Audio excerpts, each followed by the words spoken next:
I am Jasmine, 32 years old, and somehow still healing from wounds my family inflicted. As a successful entrepreneur, I escaped their toxicity but maintained occasional contact. Last night, standing in a freezing parking lot, I called my mother asking what dessert to bring for Christmas. She went silent, then said, "We did Christmas yesterday." I thought she was joking. My father took the phone and told me everything was easier without me there. I gave the cake I bought to a homeless girl and asked if she wanted to change her life.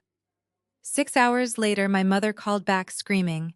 Before I continue this story, let me know where you are watching from in the comments below. Hit like and subscribe if you have ever had to stand up to family who underestimated your worth. Growing up in a prosperous neighborhood in Atlanta meant privilege to outsiders. But inside our sprawling home, emotional coldness permeated every corner.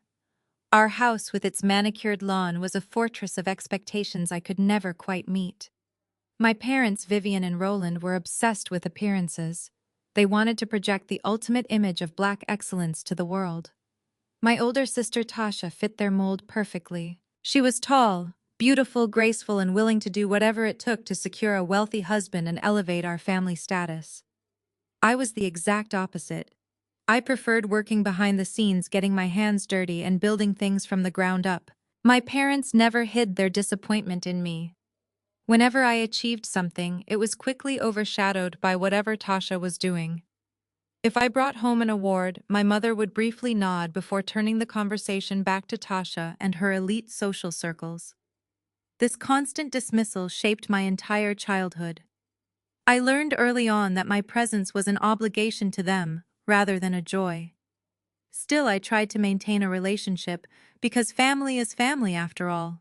That misguided loyalty led me to a freezing grocery store parking lot on Christmas Eve, holding my phone with numb fingers. The winter wind whipped around me, cutting through my wool coat as I stood next to my car.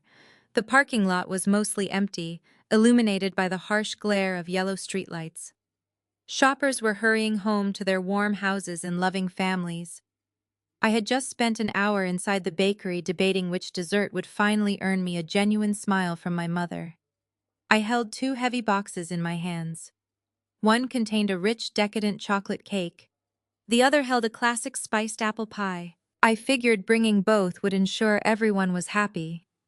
I placed the boxes carefully on the hood of my car and dialed my mother, Vivian. The phone rang 4 times before she finally answered. The background noise on her end sounded quiet, too quiet for a house that was supposed to be preparing for a massive Christmas dinner the following day. Vivian said hello with a voice that was flat and completely devoid of holiday cheer. I said hi, Mom, and tried to infuse my own voice with enough warmth for both of us. I told her I was just finishing up my shopping at the bakery and that I bought a chocolate cake and an apple pie. I said I wanted to make sure nobody had any allergies I forgot about and asked if I should bring both for dinner tomorrow. The line went dead silent. It was the kind of heavy, suffocating silence that immediately makes your stomach drop. I could hear the faint sound of a television playing in the background on her end.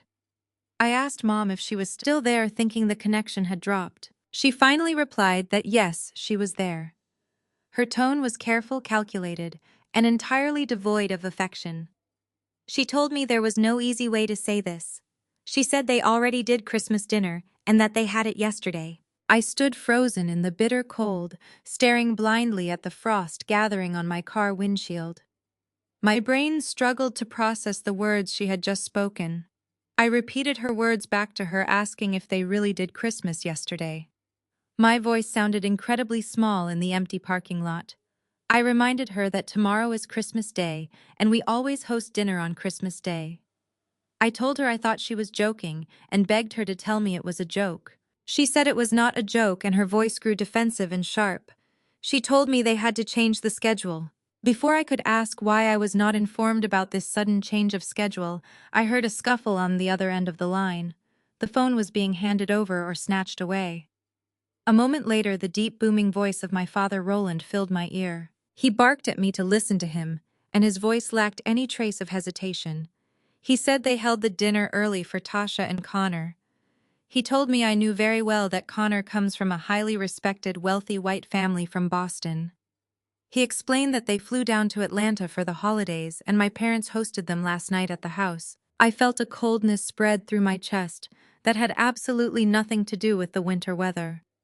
I gripped the phone so tightly my knuckles ached and asked if they really hosted their future in-laws for Christmas dinner and deliberately excluded their own daughter. Roland did not even attempt to soften the blow. He told me Connor and his family have class. He said they are aristocratic people who expect a certain standard of elegance and refinement. He claimed they were trying to build a bridge between our families and secure a place for Tasha in their world. He stated flatly that they could not risk having me there. I felt my anger finally starting to spark beneath the crushing weight of their rejection. I asked him what exactly he thought I was going to do. I asked if he thought I would use the wrong fork or speak too loudly. My father snapped right back and his patience evaporated. He told me I knew exactly what he meant. He said my sloppy attitude is a liability.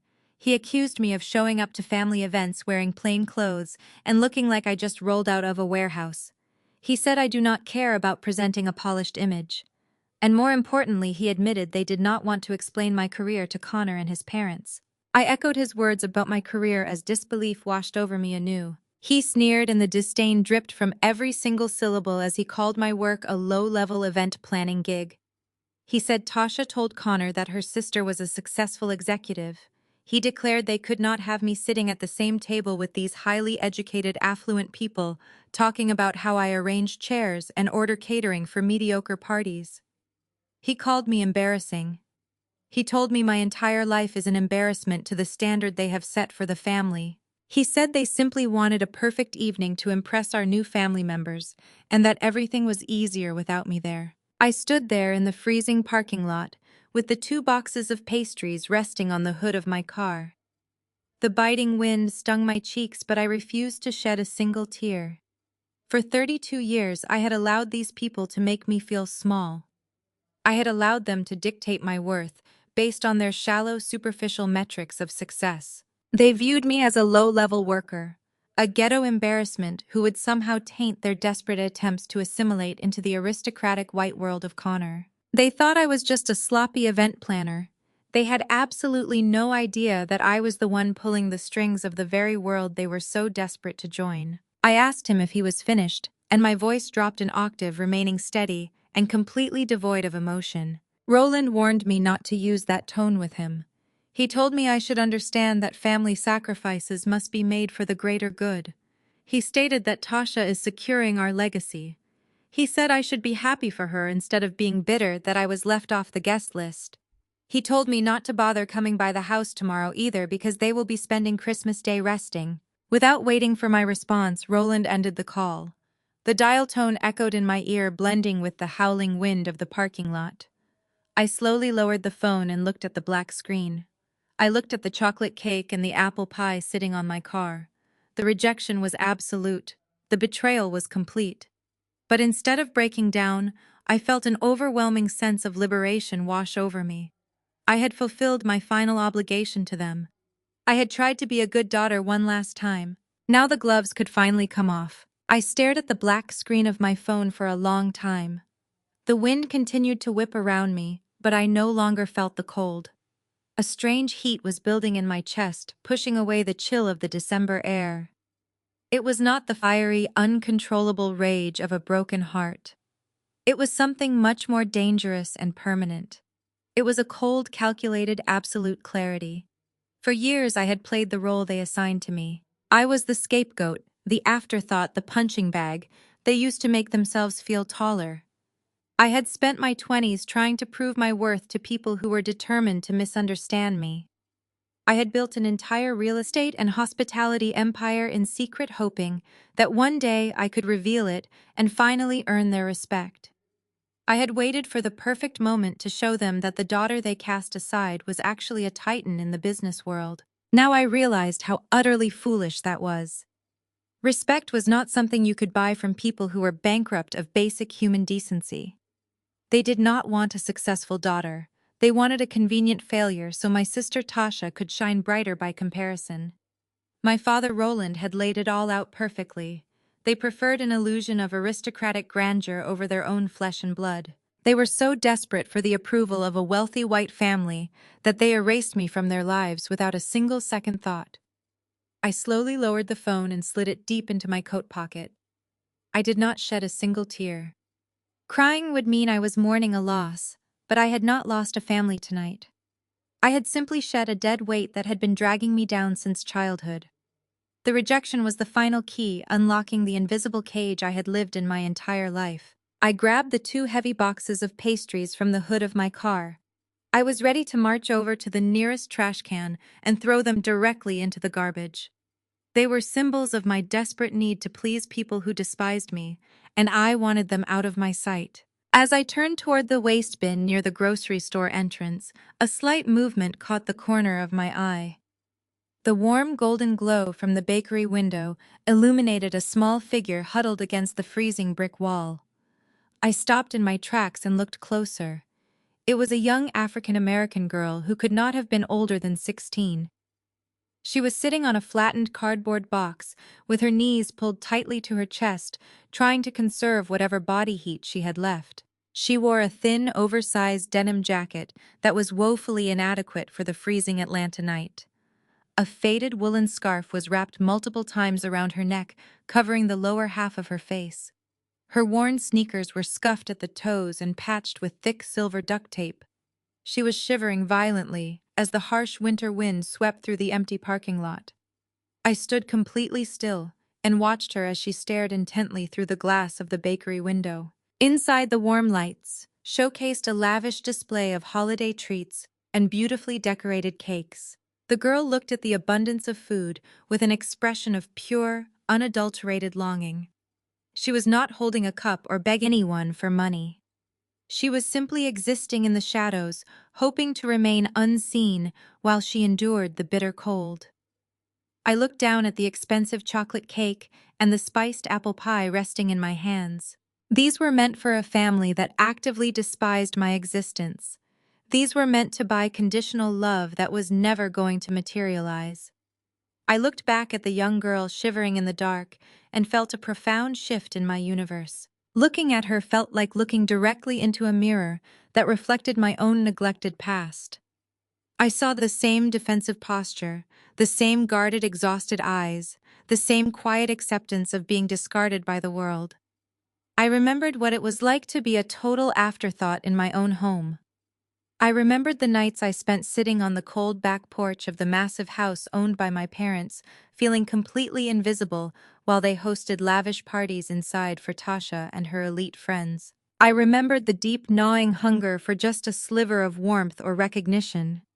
This girl was fighting a physical battle against the cold and hunger, but the emotional starvation in her eyes was identical to what I had endured for 3 decades.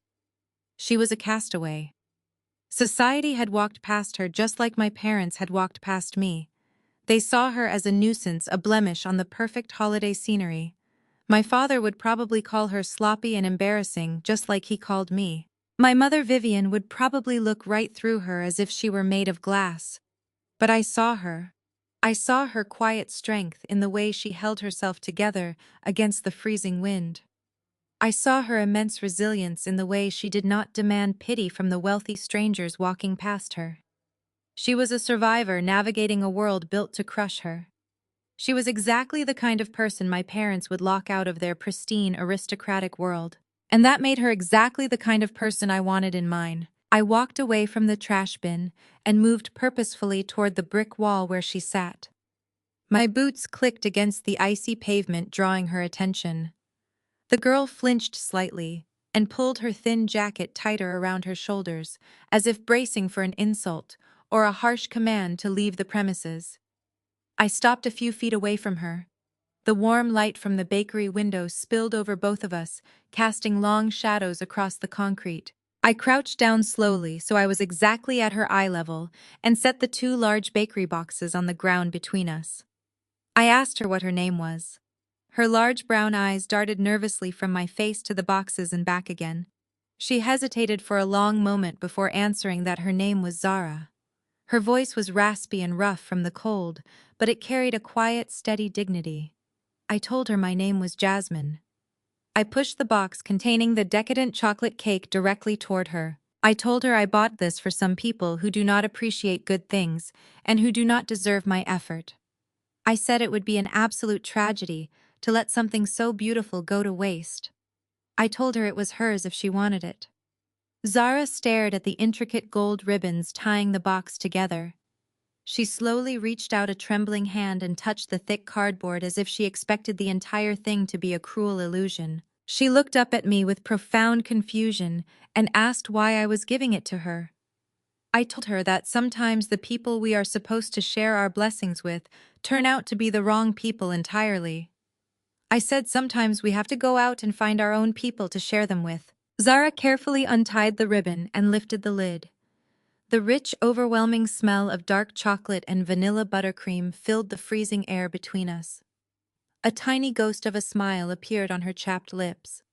I watched her for a moment, letting the heavy silence settle over the parking lot. My mind was racing with brilliant plans and ruthless possibilities. I had a massive empire at my fingertips and an evening that had just been cleared of all toxic family obligations. I had wealth, I had power, and I had a burning desire to rewrite the rules of the society that had rejected us both. I stood up to my full height and looked down at Zara. I asked her how long she had been out here in the cold. She quietly answered that it had been a few weeks since she aged out of a foster home that decided they did not want her anymore. She said she was just trying to survive the winter without freezing to death. I nodded, slowly processing the systemic failure that led her here. I told her that surviving is no longer enough for either of us. I told her she deserved far more than just scraping by in the shadows of other people. I looked her dead in the eye and let the full weight of my authority and determination seep into my voice. I asked Zara if she wanted to change her life tonight. I told her if she trusted me, I would show her a world she never knew existed. I promised her that by the end of this Christmas Eve, the arrogant people who looked down on us would be the very ones begging for our mercy. Zara hesitated for only a fraction of a second before taking my hand. Her fingers were ice cold, but her grip was surprisingly strong. I led her to my car, a sleek black sedan parked inconspicuously near the edge of the lot. When the heated leather seats began to warm her shivering frame, she let out a long breath that sounded like a physical release of years of tension. I turned up the climate control and pulled out of the grocery store parking lot, leaving behind the discarded apple pie and the remnants of my toxic family loyalty. I navigated the icy streets of Atlanta, heading straight for the upscale district of Buckhead. The city lights blurred past the windows, reflecting off the wet pavement. I pulled up to the curb in front of Maison d'Elegance, one of the most exclusive luxury boutiques in the state.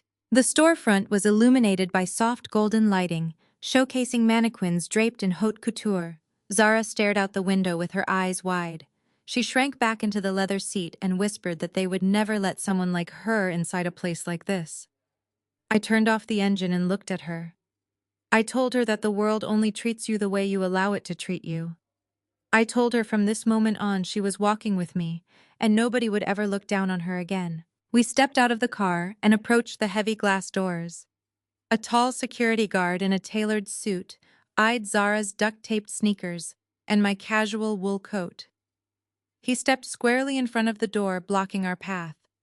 He politely but firmly stated that the boutique was closing soon for a private client styling session and suggested we try the department store a few blocks down. His tone was coated in that familiar aristocratic condescension, the kind my father and his new in-laws perfected. I did not argue or raise my voice. I simply reached into my pocket and retrieved a heavy, solid metal black card. It caught the ambient light, gleaming with undeniable authority. I held it up so the guard could see the embossed platinum logo of the highest-tier wealth management account available in the country. I told him my name and informed him that I was the private client they were staying open for. The guard's eyes widened fractionally. I immediately stepped aside and pulled the heavy glass door open, bowing his head as we walked past. Inside the boutique, the atmosphere was thick with the scent of expensive perfume and imported leather. A sales associate named Clara approached us. Her smile was tight and her eyes flicked dismissively over Zara's ragged jacket. Clara asked how she could assist us, but her body language screamed that she wanted us to leave. She pointedly mentioned that their evening gowns start at $5,000, clearly attempting to intimidate us out of the store. I walked directly past her to the center of the showroom. I told Clara I did not ask for a price check. I told her I needed their top stylist 3 glasses of sparkling cider and the entire winter gala collection brought to the fitting rooms immediately. Clara hesitated, crossing her arms and stating that she needed to verify my payment method before pulling high-end merchandise. I dropped the heavy black card onto the glass display counter. The sharp clack of the metal hitting the glass echoed in the quiet store. The boutique manager who had been watching from the balcony rushed down the stairs. He took one look at the name on the card, and his face drained of color. He aggressively pushed Clara aside and began apologizing profusely. He called me Madam Chairman and frantically ordered the staff to bring out their finest collections. The power dynamic shifted instantly. The snobby attitude evaporated, replaced by fearful, eager obedience. I guided Zara to the plush velvet seating area of the VIP fitting suite. The staff swarmed around us, bringing racks of breathtaking dresses, shoes, and accessories. I told the head stylist to find something that commanded absolute respect. They brought out a stunning emerald green designer gown made of heavy draped silk. It featured an elegant asymmetric neckline and a sweeping silhouette that spoke of quiet old money sophistication. I handed it to Zara and told her to go put it on. While she was in the dressing room, I turned my attention to my own reflection. For 32 years, I had dressed to be accommodating. I had worn soft colors and modest cuts, trying to blend in, trying to be the agreeable middle child who did not take up too much space. That woman died in the freezing parking lot an hour ago. I instructed the stylist to bring me their sharpest, most intimidating power suit. They returned with a tailored midnight blue tuxedo ensemble. The blazer had structured razor-sharp shoulders that gave off an aura of absolute dominance. The pants were impeccably cut, elongating my frame. I slipped into the suit and fastened the single button at the waist. I paired it with a pair of jet black stiletto heels that sounded like gunshots against the marble floor. I pulled my hair back into a sleek, severe style that left my face completely exposed. I looked in the full-length mirror and saw the CEO of J Elite Holdings staring back at me. There was no softness left.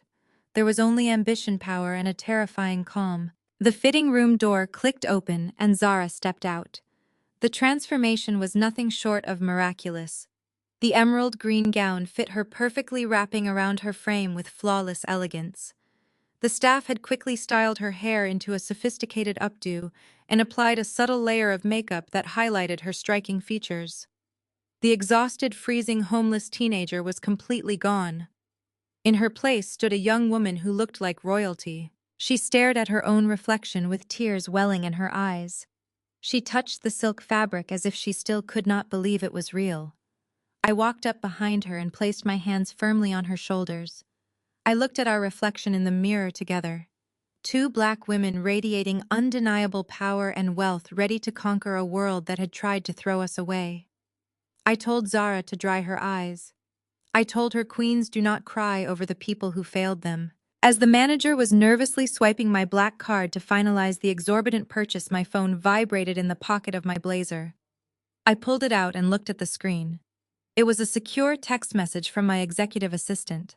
I had instructed him earlier in the week to keep tabs on the movements of Connor and his aristocratic Boston family. My assistant was highly efficient and never failed to deliver. The message glowed brightly on the screen. It read, "Boss Connor's family is currently hosting their VIP Christmas gala at the Obsidian Club."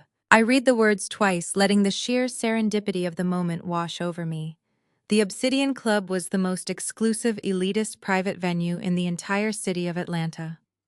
It was a place where old money gathered to pat themselves on the back and lock everyone else out.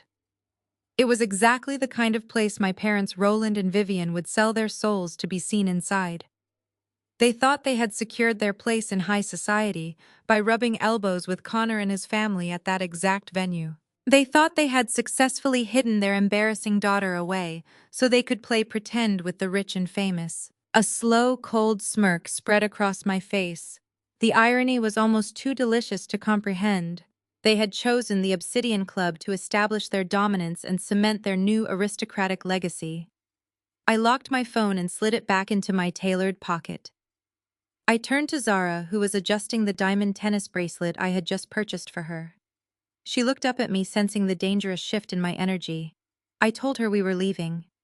I paid the trembling manager and guided Zara toward the exit. The staff bowed as we walked out the glass doors, pulling them open with frantic respect. The freezing night air hit us, but the bespoke wool coats we now wore deflected the chill completely. We approached my car, and I unlocked the doors. Zara looked at me with a mixture of excitement and nervous anticipation. She asked me where we were going in such a rush.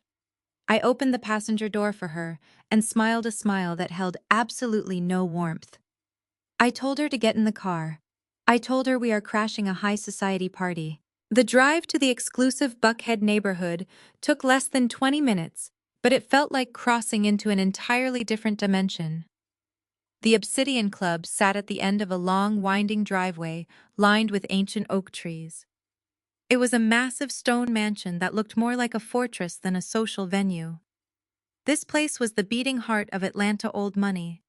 It was an institution built on generational wealth and silent exclusion. The architecture itself was designed to intimidate anyone who did not belong. I pulled my car up to the valet stand and put it in park.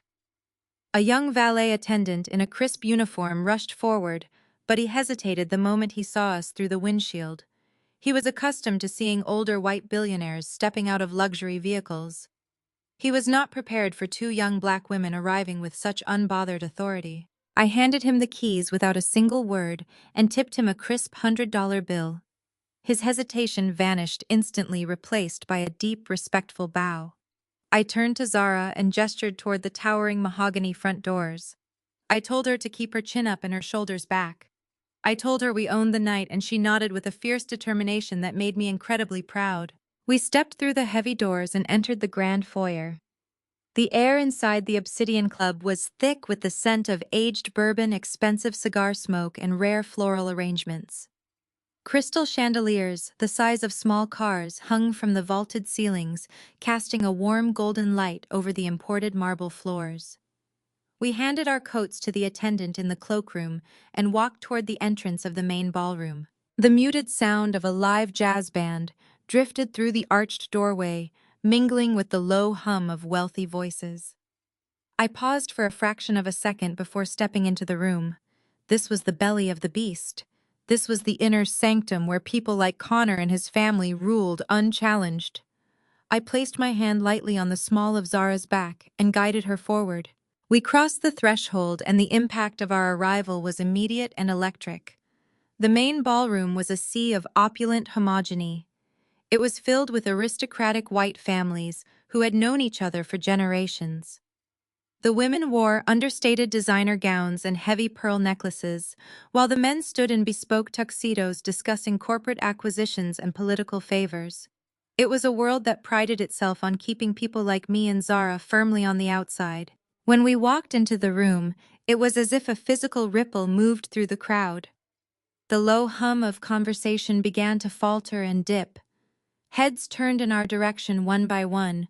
The visual clash was absolutely striking. We disrupted their pristine monochromatic world simply by existing in it. We were two empowered black women draped in unapologetic luxury and radiating absolute dominance. The guests stared at us with a mixture of confusion, curiosity, and poorly concealed offense. They were trying to calculate our net worth, trying to figure out whose guests we were, trying to place us into their narrow, restrictive categories. They failed completely because my presence transcended every single box they tried to put me in. I did not shrink under their judgmental gazes. I walked taller, letting my stiletto heels click sharply against the marble floor.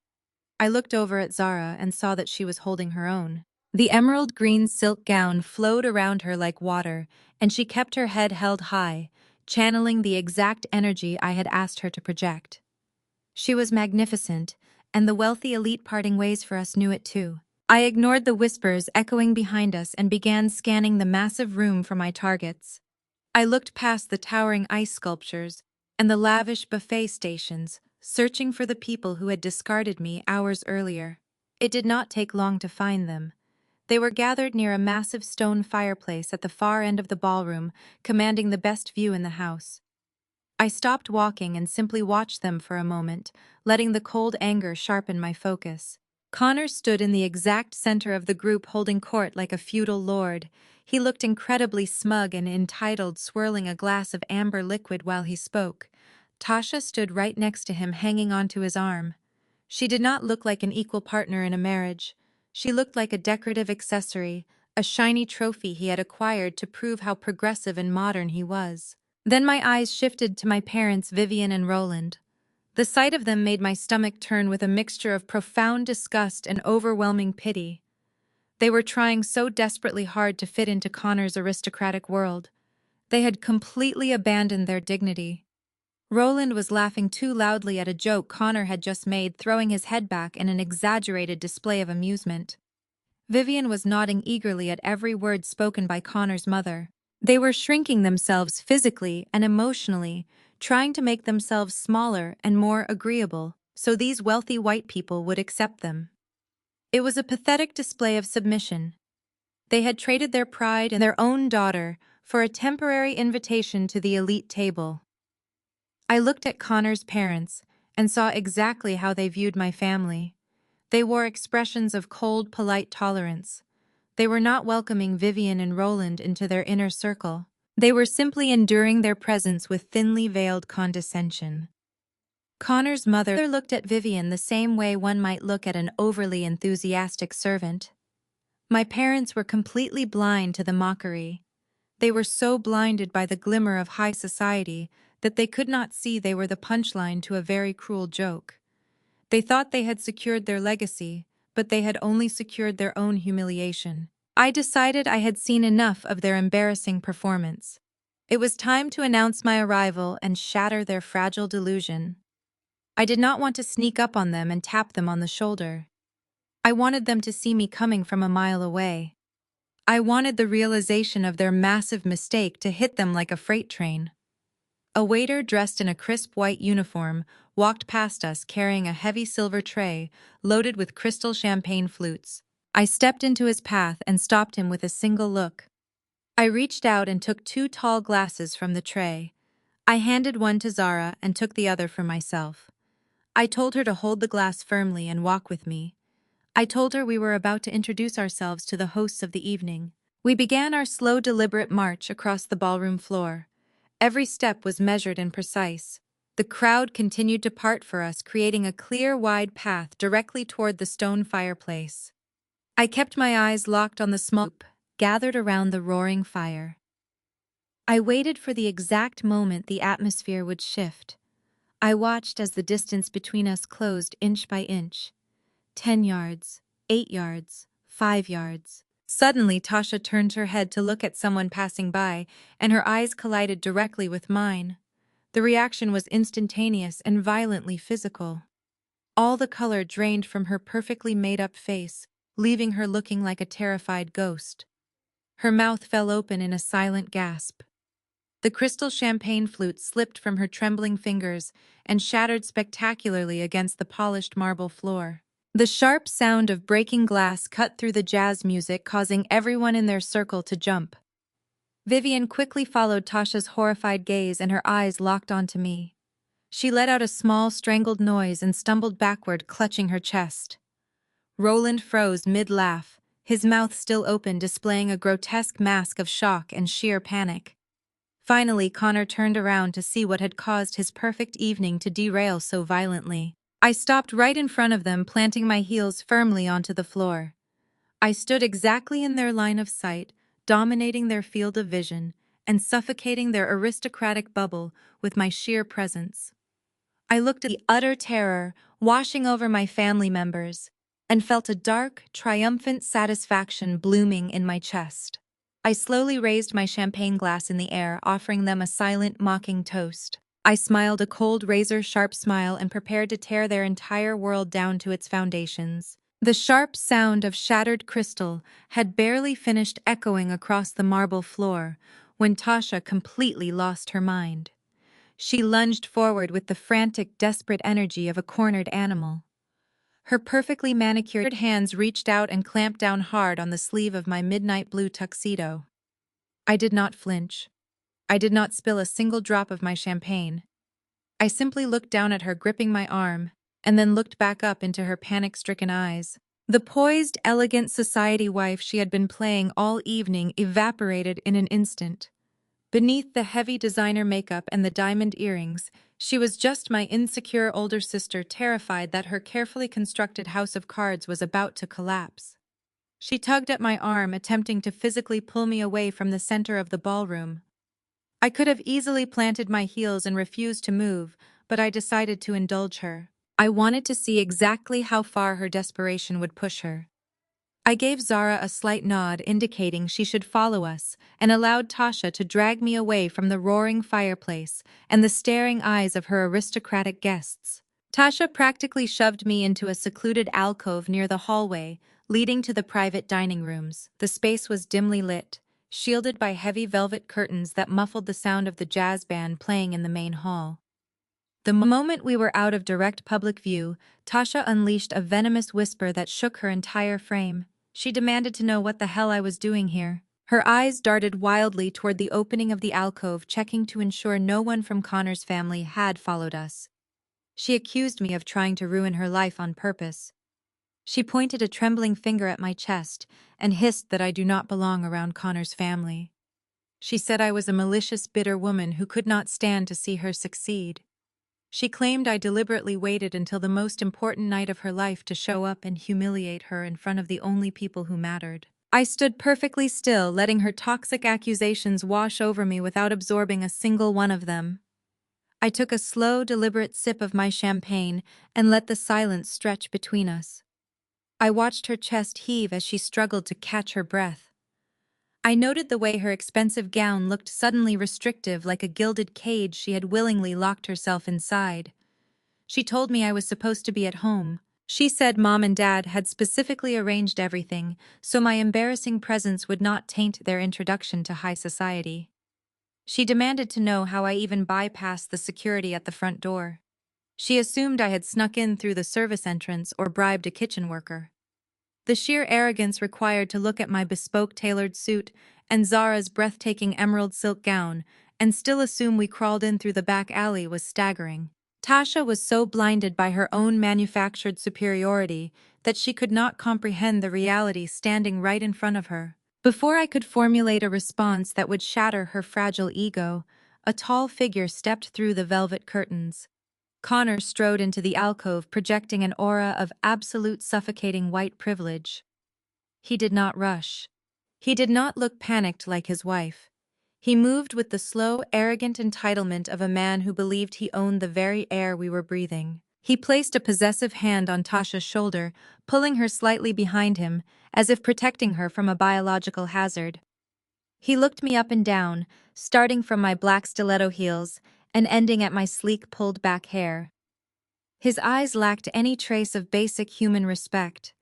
He viewed me with the kind of clinical disgust one might reserve for an infestation of insects that had somehow crawled onto his pristine property. He then turned his gaze toward Zara. His upper lip curled in profound revulsion as he inspected the young girl standing bravely beside me. Connor let out a harsh, humorless scoff. He adjusted the cuffs of his expensive tuxedo jacket and told Tasha to calm down. He stated that dealing with desperate people requires a firm hand and a clear transaction. He spoke to me not as a sister-in-law, but as a nuisance he needed to quickly eradicate. He reached into the inner pocket of his jacket and retrieved a thick silver money clip.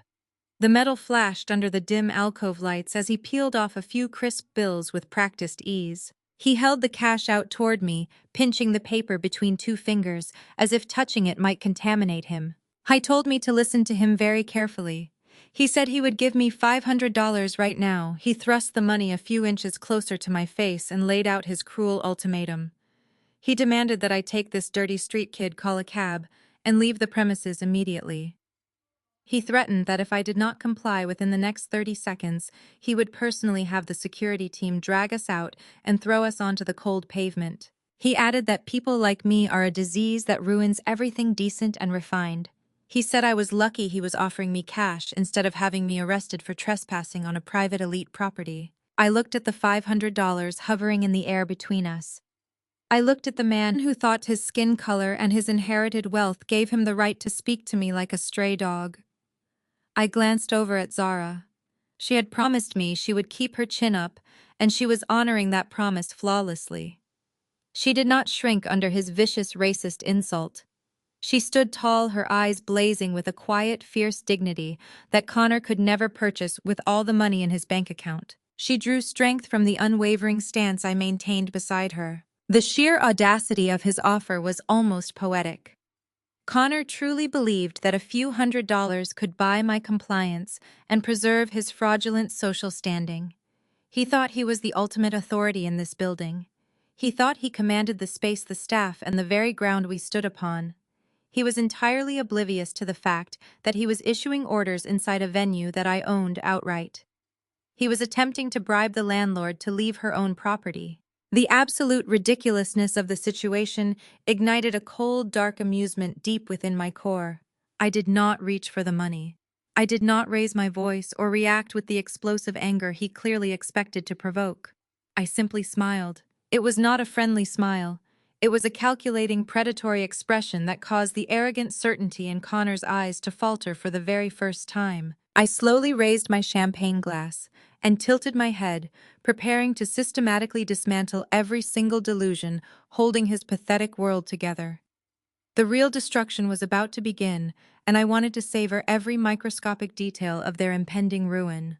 Before I could even register the profound absurdity of Connor holding out a handful of cash, the heavy velvet curtains isolating our alcove were violently thrown open. The thick fabric whipped through the air, announcing the frantic arrival of my parents. Vivian and Roland stumbled into the dimly lit space looking completely breathless and completely terrified. Their faces were slick with a cold sweat that ruined their carefully applied high society facades. They had clearly noticed Tasha's sudden panicked departure from the main ballroom and followed her trail like anxious guard dogs. They pushed their way into the small enclosed area and immediately absorbed the scene unfolding in front of them. They saw their golden child pressing herself behind her husband. They saw Connor standing there with his money clip out looking deeply offended, and then their wide, panicked eyes finally locked onto me and Zara. For a fleeting second, I saw genuine confusion flash across my mother's face. Her brain struggled to process the visual information standing before her. She was expecting to see the sloppy, disheveled failure she had banished to the shadows. She was not prepared for the razor-sharp midnight blue tuxedo, the diamond stiletto heels, or the absolute unbreakable calm radiating from my posture. She looked at Zara draped in emerald silk and diamonds, and her confusion only deepened. But that momentary lapse in comprehension was quickly swallowed by a tidal wave of sheer blind terror. Vivian and Roland did not care about the bespoke tailoring or the undeniable authority of my presence. They only saw a massive, catastrophic threat to their fragile social climbing agenda. They saw the daughter they had meticulously erased standing directly in the path of the wealthy aristocratic family they were so desperate to impress. I stood perfectly still and waited for my parents to speak. I gave them one final silent opportunity to do the right thing. They had walked in right as Connor was delivering his vile, racist, and classist ultimatum. They had heard the echo of his words lingering in the alcove. They heard the man they idolized refer to a young black girl as a dirty street kid and call their own flesh and blood a disease. Any decent parent, any person with a shred of basic dignity, would have immediately turned on the man speaking such poison. They would have defended their child regardless of their past disagreements. But Vivian and Roland did not even glance at Connor with an ounce of reproach. They did not question his disgusting behavior. Instead, they aligned themselves completely and utterly with the oppressor. They chose proximity to white wealth over the fundamental humanity of their own daughter. That was the exact moment. The very last microscopic thread of my familial loyalty snapped and withered away into nothingness. Vivian lunged forward, closing the distance between us with aggressive, erratic steps. She did not raise her voice to a shout, because she was still terrified of drawing the attention of the elite guests loitering outside the curtains. Instead, she unleashed a vicious, venomous whisper that carried more hatred than a scream ever could. She leaned her face inches from mine and her features contorted into an ugly mask of pure resentment. She told me I was a jealous, bitter woman who could not stand to see anyone else succeed. She pointed a trembling finger at Tasha and Connor and declared that her beautiful golden daughter had secured a powerful man. She accused me of stalking them across the city just to destroy Tasha's happiness because I was nothing but a pathetic, miserable failure. My mother continued her relentless verbal assault, her words dripping with absolute malice. She said I was deliberately trying to sabotage the greatest achievement our family had ever managed to secure. She claimed I was a dark cloud that existed only to rain on their parade. She told me I should be deeply ashamed of myself for dragging a random homeless teenager into a private club just to make a twisted dramatic point. She did not see Zara as a human being worthy of respect. She saw her merely as a prop in what she assumed was my desperate attempt to ruin their perfect holiday event. Vivian stated firmly that my actions tonight proved exactly why I deserved to be excluded from Christmas dinner and from their lives entirely. She told me my soul was rotten and that I would die completely alone because no one could ever love someone so thoroughly consumed by jealousy and spite. I did not blink. I did not step back. I let her exhaust her toxic vocabulary, feeling absolutely nothing but a profound clinical detachment. She was speaking to a ghost. The daughter she was trying to wound no longer existed. Roland stepped up beside his wife, breathing heavily through his nose. The man who had spent his entire life demanding respect and commanding obedience from his children suddenly looked incredibly small. He did not address me with the booming, authoritative voice he used in our childhood home. He pointed a rigid, trembling finger directly at my face, and his eyes burned with a mixture of fear and absolute rejection. He stated with cold, absolute finality that I was no daughter of his. He told me I had crossed a line that could never be uncrossed, and that my presence here tonight was the final nail in the coffin of our relationship. He officially disowned me right there in the dimly lit alcove of the private club. Then my father did something that completely solidified my disgust for him. He turned his back on me and physically faced Connor. The rigid, aggressive posture he had just displayed instantly melted away. Roland slumped his shoulders and bowed his head slightly, shrinking himself down into a posture of pathetic, absolute subservience. He looked at the arrogant man who had just insulted his family, and he began to grovel. He begged Connor to please forgive this horrendous intrusion. He apologized profusely for my behavior, calling me a troubled, unstable individual who had lost her grip on reality. He promised Connor that he would handle the situation immediately and ensure that their perfect evening was not tarnished any further by my embarrassing presence. I watched the man who raised me strip himself of every last ounce of his dignity just to appease a wealthy son-in-law who viewed him as entirely disposable. Roland decided he needed to take decisive physical action to prove his loyalty to the aristocratic family he worshipped. He turned sharply and marched toward the heavy velvet curtains separating our alcove from the main hallway. He pulled the fabric back and stuck his head out into the corridor, frantically scanning the area for club staff. He began waving his arms with exaggerated urgency, trying to project a false sense of authority. He flagged down a passing server and aggressively demanded that they summon the head manager and the security team right this second. He loudly declared that there were unauthorized trespassers harassing VIP guests in a private area and that they needed to be removed by force immediately. The urgency in Roland's voice echoed down the marble hallway. Within seconds, the heavy, synchronized footsteps of the club's security detail could be heard approaching rapidly. The thick velvet curtains were pulled completely open, flooding the intimate alcove with the bright golden light of the corridor.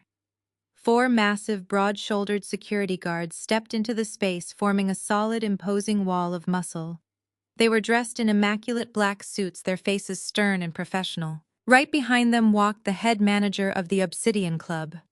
He was a tall, distinguished man with silver hair and an impeccable instinct for crowd control. Roland immediately stepped toward the head manager, gesturing wildly in my direction. He puffed out his chest, attempting to borrow the authority of the venue he desperately wanted to belong to.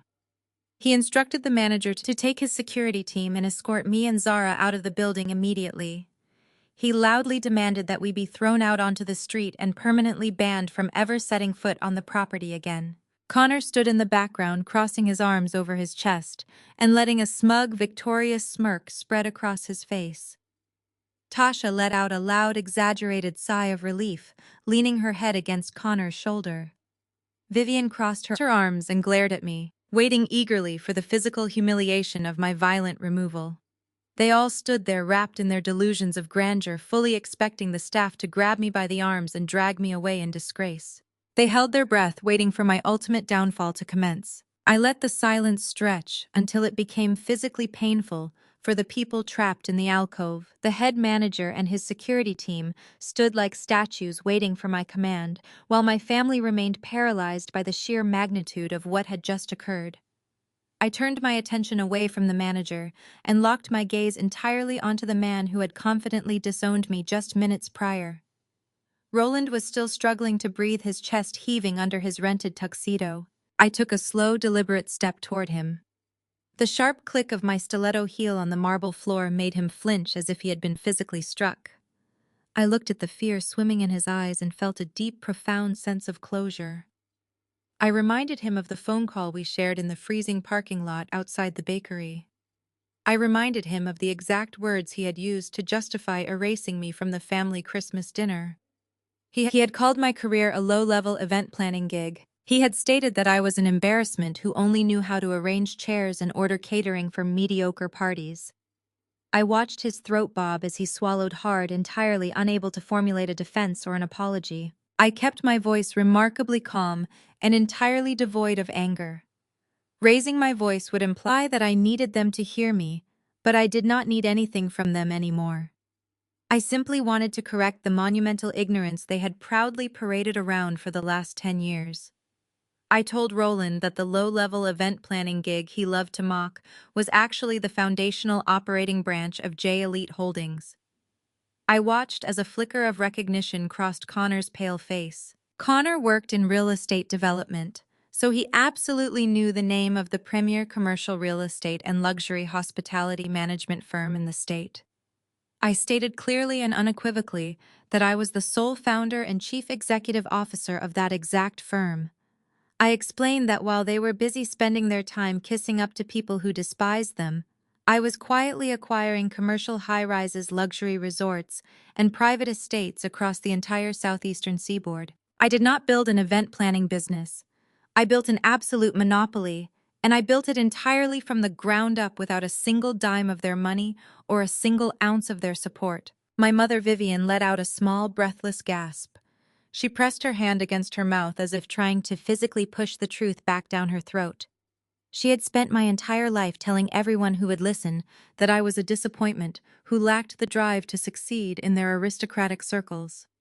Now she was standing in front of a daughter whose net worth eclipsed the combined wealth of every single person in the ballroom outside. I turned my gaze to her and watched her tremble under the weight of her own massive miscalculation.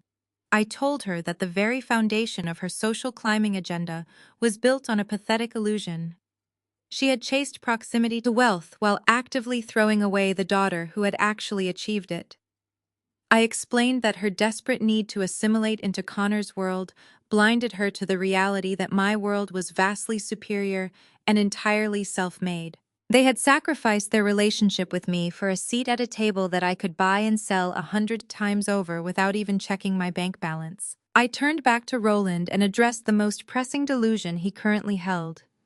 He had demanded that the security team throw me out into the street because he assumed I was trespassing in a world where I did not belong.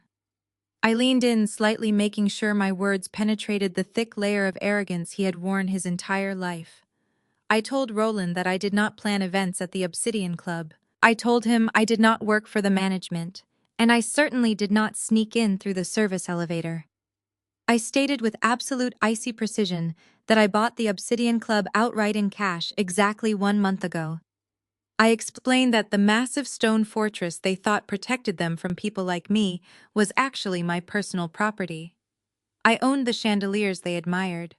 I owned the marble floors they stood upon. I owned the very walls of the alcove where they were currently hyperventilating. I told Roland that he had just ordered my own employees to physically remove me from a building that held my name on the permanent deed. The revelation hit the group with the devastating force of a wrecking ball. Roland staggered backward, and his shoulders hit the heavy velvet curtains. He looked as though the oxygen had been completely sucked out of the room. Vivian began to openly weep, but they were not tears of joy or pride. They were tears of profound selfish regret, because she realized the astronomical financial mistake she had made by alienating me. But the most visceral reaction came from Tasha, the golden child who had spent her entire existence thriving on my supposed inferiority, could not handle the paradigm shift. Her brain violently rejected the information I had just presented. She pushed herself away from the wall and stepped forward, her movements jerky and completely uncoordinated. Her expensive designer gown rustled loudly in the quiet alcove as she frantically shook her head back and forth. Tasha began to stammer, her voice high-pitched and incredibly frantic. She pointed a shaking finger at me and aggressively declared that I was lying. She yelled that it was impossible for me to be a multimillionaire because I was just the sloppy sister who never amounted to anything. She desperately tried to convince herself and everyone else in the room that this was an elaborate prank. She claimed that I must have hired actors to play the security guards, and that the manager was just a friend I paid to bow to me. She insisted that someone like me could never afford to buy a place like the Obsidian Club. She screamed that I was inferior, that I was lacking the sophistication and the pedigree required to operate in high society. Her entire identity was built on the fragile foundational belief that she was better than me in every conceivable metric. Seeing me stand before her as a titan of industry completely destroyed her sense of self. I did not interrupt her frantic meltdown. I let Tasha unravel, completely exposing the deep, ugly insecurity that fueled her entire existence. She demanded to know who was actually backing my company, claiming there must be an older, wealthy man pulling the strings behind the scenes. She could not fathom a reality where a black woman achieved this level of dominance through her own sheer intellect and relentless ambition. I looked at my sister and felt a profound, overwhelming sense of pity. She had traded her autonomy and her pride to become a decorative accessory for a man who openly despised her family. She thought marrying into white wealth was the ultimate achievement. She had absolutely no idea what true power looked like until it walked into the alcove wearing a midnight blue tuxedo and stared her down. I waited until Tasha ran out of breath and stopped her pathetic stammering. The silence crashed back over us, heavy and absolute. I told Tasha that her denial changes absolutely nothing about my bank accounts or my property deeds. I explained that while she was busy practicing how to properly hold a teacup to impress her racist mother-in-law, I was busy acquiring commercial real estate and ruthlessly crushing my competition. I stated that I did not need a man to build my empire, and I certainly did not need her validation to confirm my reality.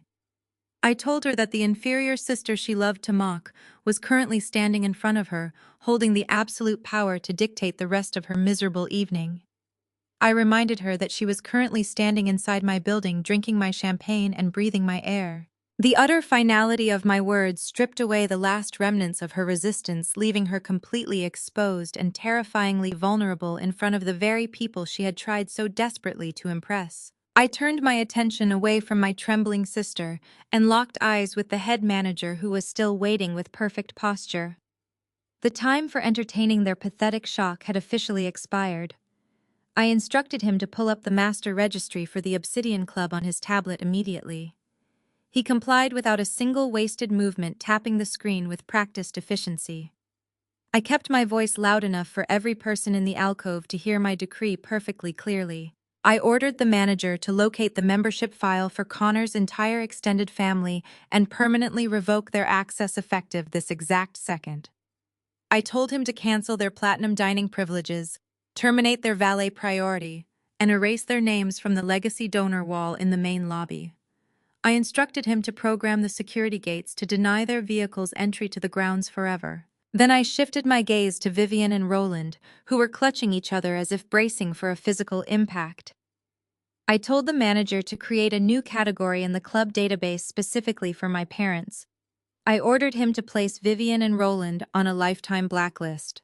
I made sure to explicitly state that they were never to be allowed past the front gates, even as the guests of another paying member. If they ever attempted to step foot on my property again, they were to be treated as hostile trespassers and handed over to local law enforcement without hesitation or warning. The manager nodded crisply, confirming that the override codes had been applied and the digital bans were officially active across all club systems. Roland opened his mouth to protest, but the words died in his throat as the heavy velvet curtains isolating our alcove were yanked open once again.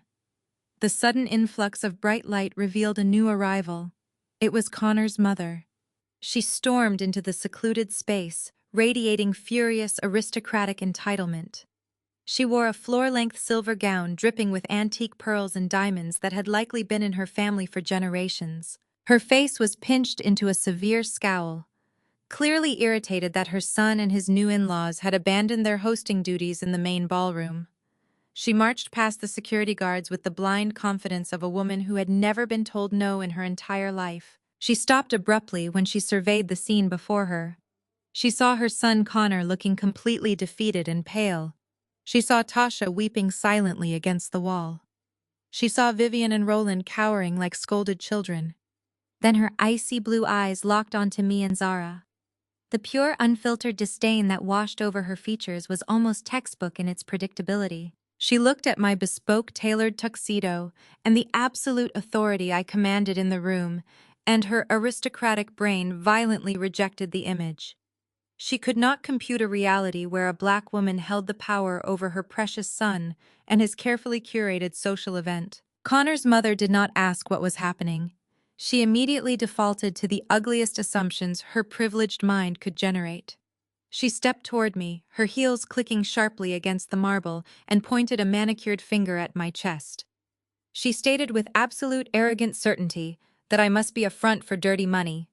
She spat the words out as if they tasted vile on her tongue. She loudly declared that people like me do not acquire establishments like the Obsidian Club legally or legitimately. She accused me of running some sort of illicit underground operation and using this historic, prestigious venue to launder my criminal proceeds.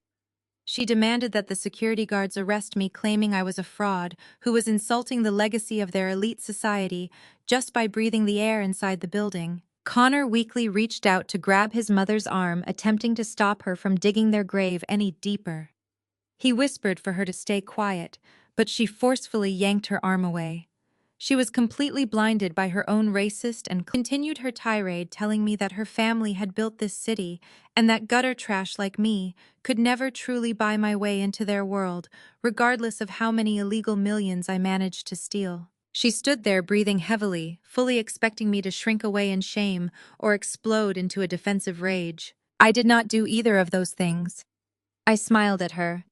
It was a slow, calculating smile that caused the air in the alcove to drop another 10 degrees. I stepped directly into her personal space, forcing her to tilt her head up slightly to meet my eyes. I kept my hands relaxed at my sides, projecting absolute unbothered dominance.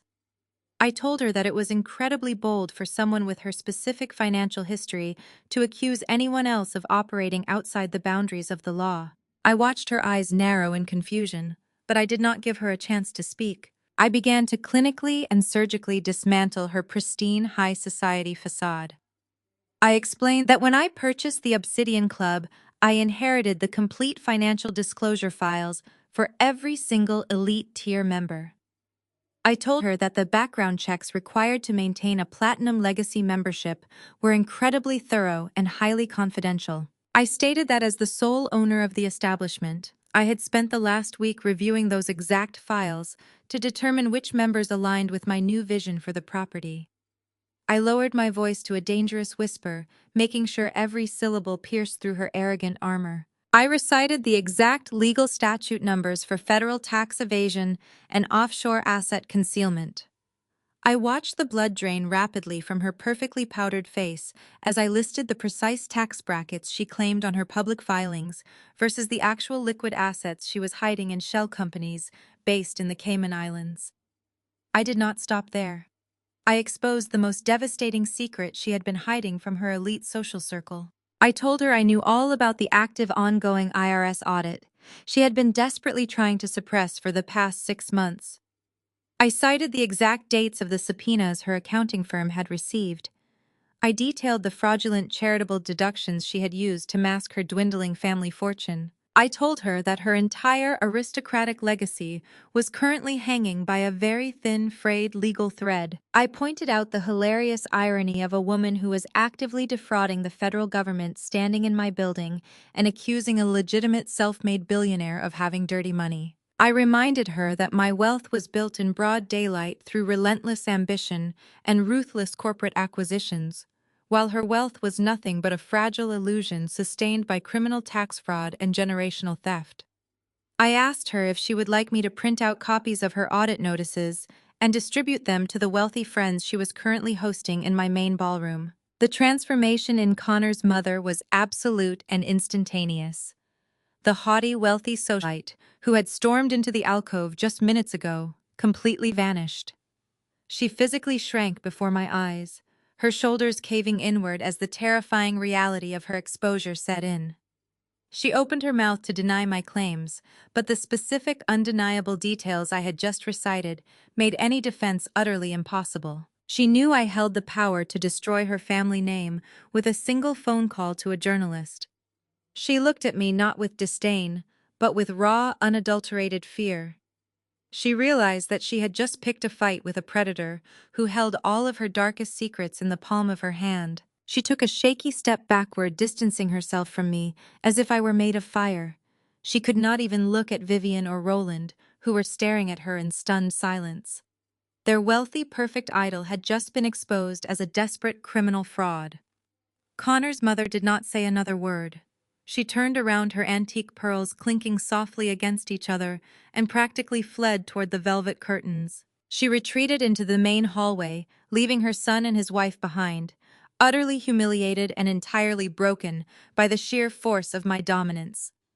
I turned back to Connor and offered him a chilling smile, ready to continue the systematic destruction of everything he held dear. The heavy velvet curtains had barely settled from Connor's mother's frantic exit when Tasha finally snapped. She could not process the fact that her aristocratic mother-in-law had just fled the scene in absolute terror, abandoning them in the middle of their own event. Her brain frantically searched for any remaining shred of leverage to protect her crumbling illusion of high society dominance. Tasha stepped away from the wall, her expensive designer gown swishing loudly in the sudden quiet of the alcove. She pointed a manicured finger at my chest, and her voice escalated into a shrill, hysterical scream. She loudly declared that she did not care who owned the building or what arbitrary titles the manager used to address me. She insisted that this specific VIP room belonged to her and Connor for the entire evening, regardless of my newfound status. She yelled that they were paying customers who had spent an absolute fortune to secure this private space. Tasha aggressively cited her rights as a premium patron, claiming that Connor had dropped a massive deposit just to ensure their family could celebrate the holidays in exclusive peace. She screamed that her husband was a wealthy provider, a man of immense financial means, and that his financial contribution legally protected them from being harassed or evicted by a jealous sister. She commanded the head manager to uphold their hospitality contract and forced me to leave the area immediately before she filed a massive lawsuit against the venue. I did not raise my voice to match her hysterical screaming. I simply looked at her shaking finger and felt a profound sense of clinical pity for how completely blind she was to her own pathetic reality. I did not bother arguing about tenant rights or breach of contract. I simply raised my left hand into the air and snapped my fingers once. The sharp, crisp sound echoed off the marble walls, cutting through Tasha's frantic rambling like a blade. The head manager anticipated the command flawlessly. He stepped forward with smooth, practiced efficiency and produced a thick black leather folio from beneath his arm. The club crest was embossed in heavy silver on the cover. He opened it and presented it to me with both hands, bowing his head slightly as he offered the confidential documents. I took the folio and let the heavy, terrifying silence return to the alcove. I slowly ran my gaze over the printed financial reports housed inside the leather binding. The crisp white paper contained the exact transactional history of the evening, a flawless digital record of every single lie my sister had based her entire marriage upon. I looked up from the folio and saw Connor visibly swallow hard. The arrogant sneer he had worn earlier was completely gone, replaced by a sickly sheen of cold sweat illuminating his forehead. I held the document up so the ambient lighting illuminated the printed text. I kept my voice calm and conversational, making sure every word inflicted maximum psychological damage. I told Tasha that I was looking at the detailed billing folio for her exclusive Christmas gala. I noted that the required deposit to secure the main ballroom and the adjoining VIP alcoves for the holiday weekend was exactly $50,000. I read aloud the transaction logs from the front desk terminals generated at 9 o'clock this morning. I narrated the exact sequence of events for the room to hear. I stated that Connor approached the concierge desk and presented his supposedly limitless black titanium credit card to cover the exorbitant deposit. I read the authorization codes and the corresponding bank responses line by line. The first attempt was declined at 9:04 a.m. for insufficient funds.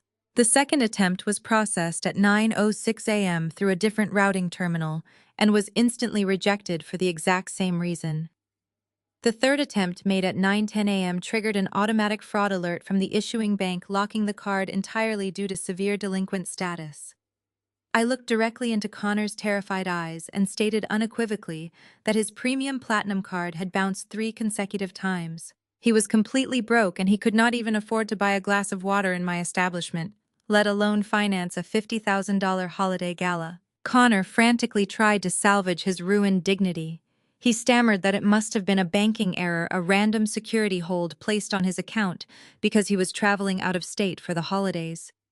He lied through his teeth, claiming his private wealth manager was already sorting out the technical glitch and that the funds were perfectly safe. Tasha clung to his pathetic excuse immediately.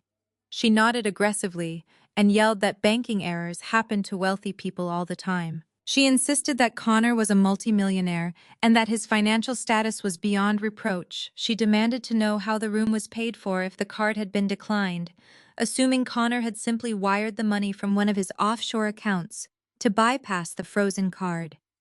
She crossed her arms and looked at me with desperate defiance, daring me to explain how the party was currently taking place if her husband was truly bankrupt. I slowly closed the leather folio and handed it back to the head manager. I shifted my gaze away from the delusional couple and focused entirely on Vivian and Roland. My parents were practically shrinking into the dark corners of the alcove, trying to become invisible. I told Tasha that she was asking the right question, but directing it at the wrong person. I explained that Connor never wired a single cent to the Obsidian Club. The $50,000 deposit was indeed paid in full, but the funds did not originate from a prestigious Boston trust fund or a corporate development account. I turned to my father and asked him if he would like to explain the origin of the wire transfer that cleared the club's accounting department at exactly 11:30 this morning. Roland stared at his shoes, his chest rising and falling in rapid, panicked breaths. He could not speak. Vivian covered her face with her hands, letting out a quiet, muffled sob that echoed in the small space. I decided to deliver the fatal blow myself. I looked back at my sister and shattered her perfect illusion permanently. I told Tasha that it was Roland and Vivian who secretly paid for the entire evening. I revealed the exact financial maneuver they had executed behind her back.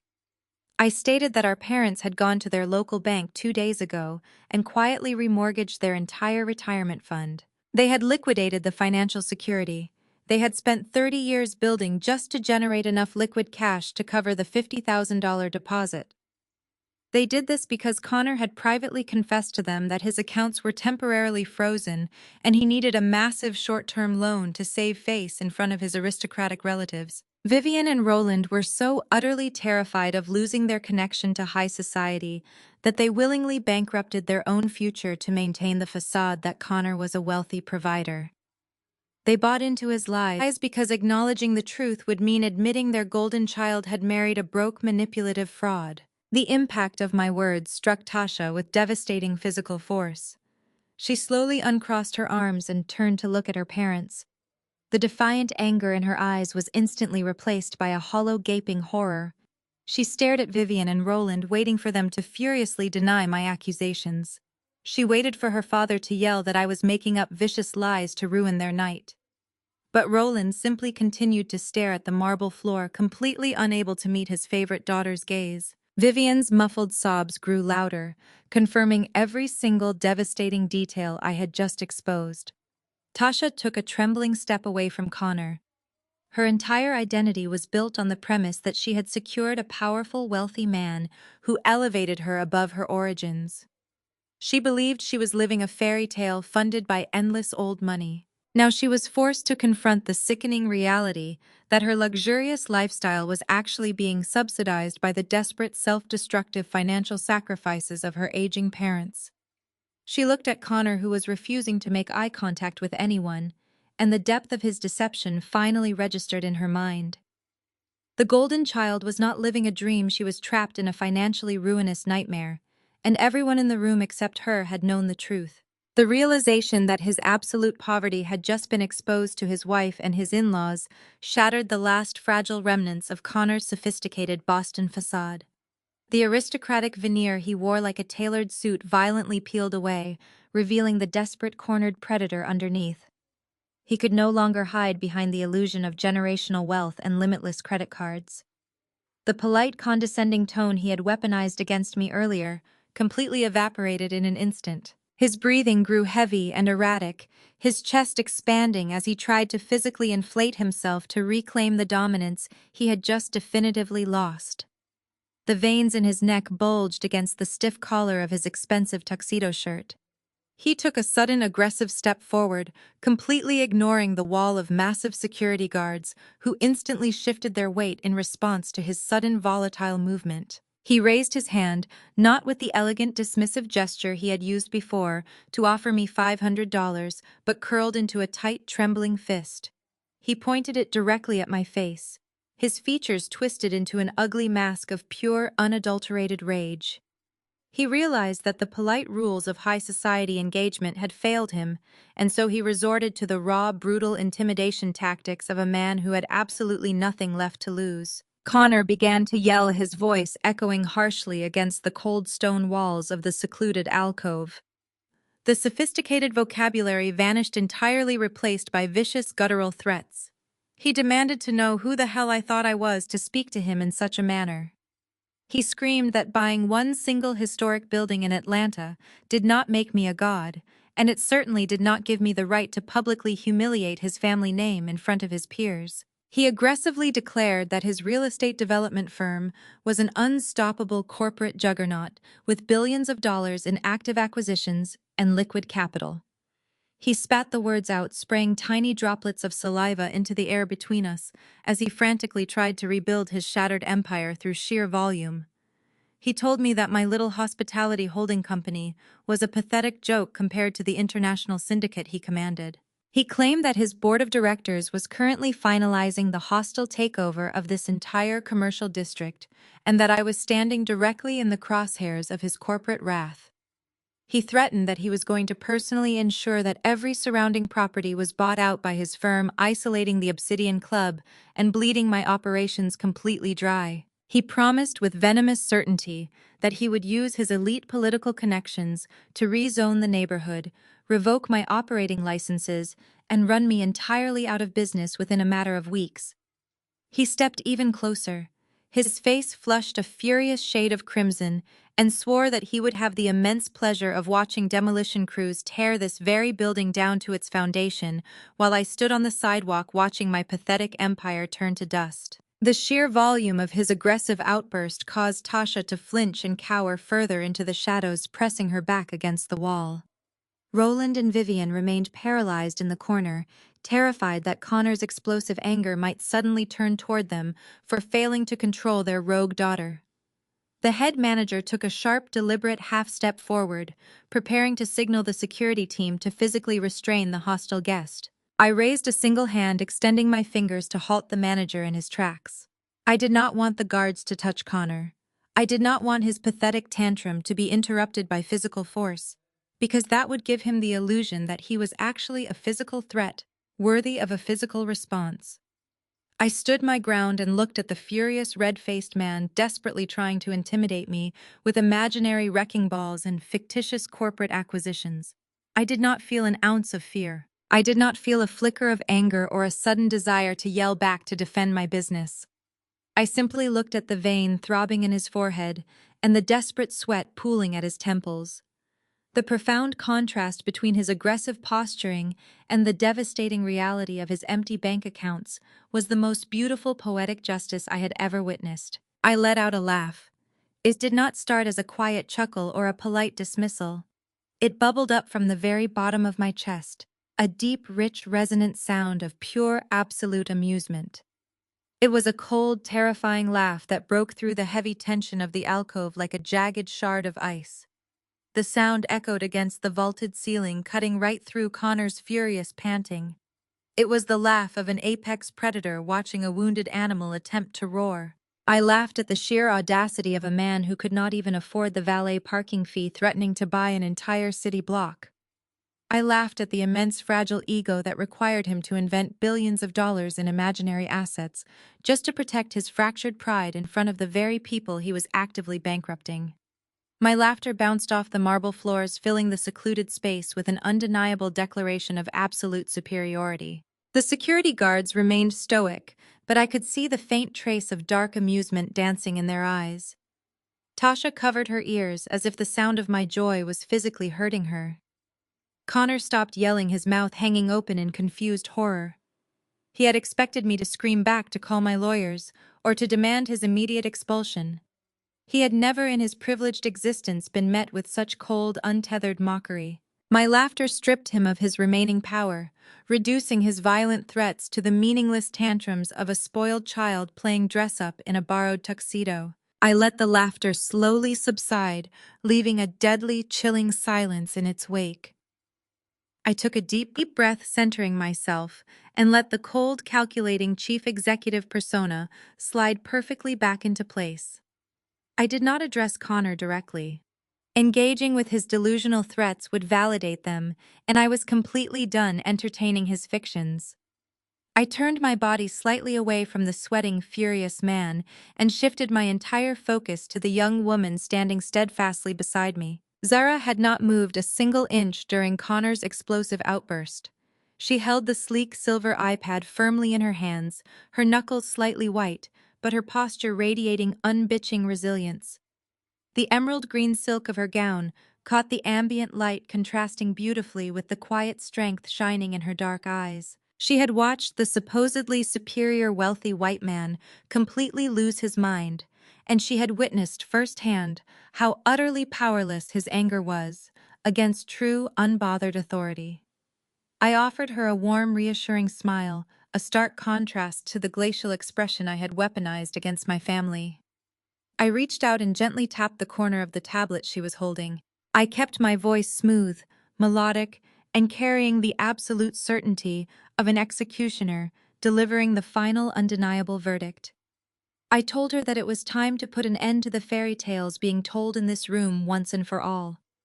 I addressed her with quiet affection, calling her sweetheart, and asked her to please read the specific encrypted email I had forwarded to her device earlier that evening. I instructed her to make sure she enunciated every single word perfectly clearly, so the powerful real estate developer standing in front of us could hear exactly what his financial future actually looked like. Zara did not hesitate for a single fraction of a second. She stepped forward, closing the minimal distance between her and the furious man who had just demanded she be thrown into the freezing street. The emerald green silk of her gown caught the ambient light from the crystal chandeliers overhead, shimmering as she moved with a newfound regal grace. She lifted the sleek silver iPad, holding it perfectly level with both hands. Her posture was entirely transformed. The shivering, terrified teenager I had found huddled against a brick wall earlier that evening was completely erased. In her place stood a confident, composed operative executing her very first corporate directive with absolute flawless precision. She looked directly at Connor before she even glanced at the screen, projecting an aura of pure, unfiltered authority that mirrored my own. The silence in the alcove deepened, becoming thick and suffocating, as everyone held their breath waiting for the words that would finalize this execution. Roland and Vivian leaned in slightly, their eyes wide with a morbid, terrified curiosity. Tasha remained pressed against the wall, her hands trembling as she stared at the glowing tablet as if it were a live explosive device. Zara tapped the screen once, her manicured fingernail making a sharp clicking sound against the glass. She cleared her throat, and when she spoke, her voice was steady, resonant, and entirely devoid of fear. Zara began to read the encrypted email detailing the internal financial audit of Connor's supposed real estate empire. She did not rush the delivery. She enunciated every single syllable, ensuring that the devastating financial terminology echoed clearly against the marble walls. She stated that according to the most recent proprietary acquisitions report, Connor's firm had not acquired a single new commercial or residential property in over 2 years. She read the exact dates of their last failed development project, noting how the funding had completely dried up, leaving a massive crater in their operational budget. I watched Connor's face cycle through a rapid sequence of horrified expressions as his deepest, most heavily guarded corporate secrets were broadcast aloud by a young black woman he had just deemed completely worthless. He opened his mouth to interrupt her, to shout over the sound of his own financial autopsy, but his vocal cords completely failed him. Zara continued her reading, her eyes scanning the digital document with clinical detachment. She announced that the board of directors for his firm had officially filed for Chapter 11 bankruptcy restructuring exactly 6 months ago. The words hit the alcove with the force of a physical blow. Chapter 11. Restructuring. Bankruptcy. These were terms that Roland and Vivian understood intimately, and the realization of what they meant caused my father to let out a weak, strangled gasp. Roland grasped the edge of a nearby cocktail table, his knuckles turning white as he tried to physically support himself against the crushing weight of this revelation. Zara did not stop to let them process the disaster. She pressed forward, delivering the final catastrophic piece of data. She read aloud that the firm currently holds $12 million in severely delinquent toxic debt, $12 million of completely unrecoverable liabilities sitting like an anchor around Connor's neck. She stated that multiple creditors had already initiated asset seizure protocols and that the corporate accounts had been frozen pending federal review. The numbers hung in the air, painting a stark, undeniable portrait of absolute financial ruin that no amount of aristocratic posturing could ever erase. The sheer, overwhelming magnitude of his exposure finally broke the last remaining threads of Connor's sanity. The sophisticated, aristocratic gentleman was entirely gone, leaving behind a rabid, humiliated animal backed into a corner. The data Zara just read stripped away every single layer of his fake billionaire persona and left him completely naked in front of his wife and his in-laws. He let out a guttural, primitive roar that sounded nothing like a human voice. The sound ripped from his throat as he launched his entire body forward, abandoning all pretense of civility. He lunged directly toward Zara, his hands outstretched like claws, desperately trying to snatch the silver iPad from her grip, to physically silence the truth. He moved with startling violence, intending to tackle her to the marble floor and smash the device into 1,000 pieces. But my security team was already waiting for him. The 4 massive guards who had been standing like silent sentinels moved with a speed and ferocity that was absolutely terrifying to witness. They did not merely block his path, they violently intercepted his trajectory. The lead guard stepped directly in front of Zara, taking the full force of Connor's forward momentum against his broad chest. The impact sounded like a heavy sack of wet concrete hitting a brick wall. Connor bounced off the guard, entirely ineffective, and stumbled backward. Before he could regain his balance, the other 3 guards swarmed him.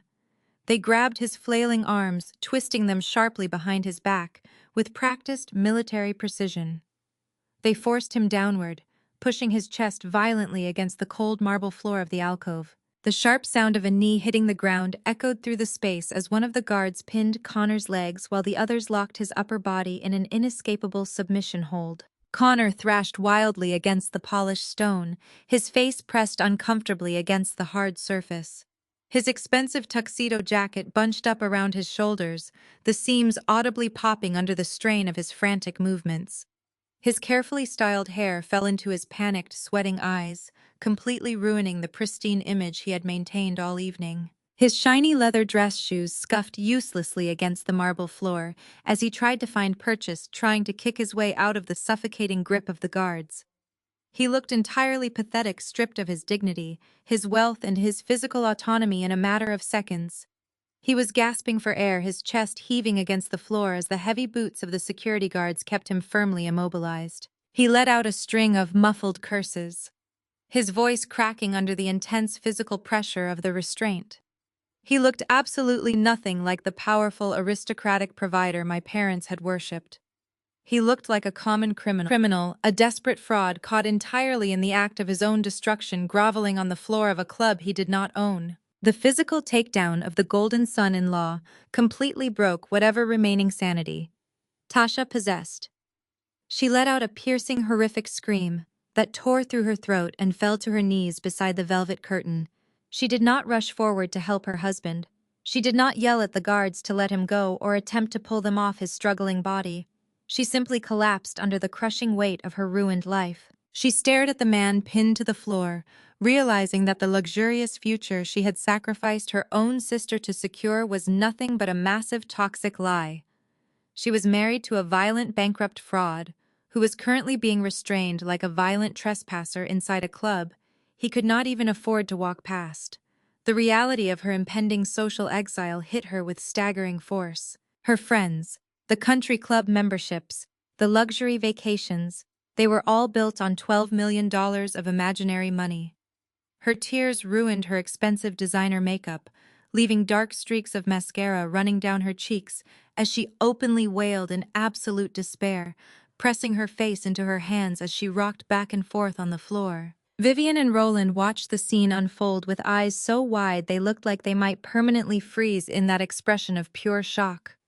The man they had elevated to godlike status, the man they had repeatedly chosen over their own flesh and blood, was currently writhing on the ground in a tailored suit, unable to free himself from the grip of my employees. They saw the raw violence Connor had just attempted to inflict on a young girl, and the reality of his true character finally penetrated their thick layers of denial.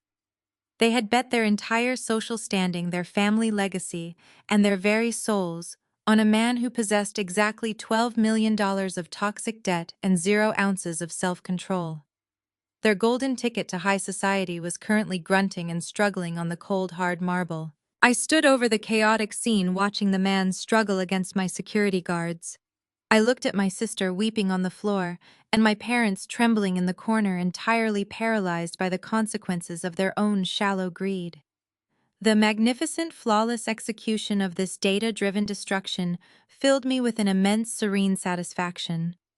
I did not need to raise my voice or throw a single punch to completely annihilate their entire world. I simply needed to present the absolute, undeniable truth and watch them violently tear themselves apart. I watched the security guards hold Connor firmly against the cold marble floor.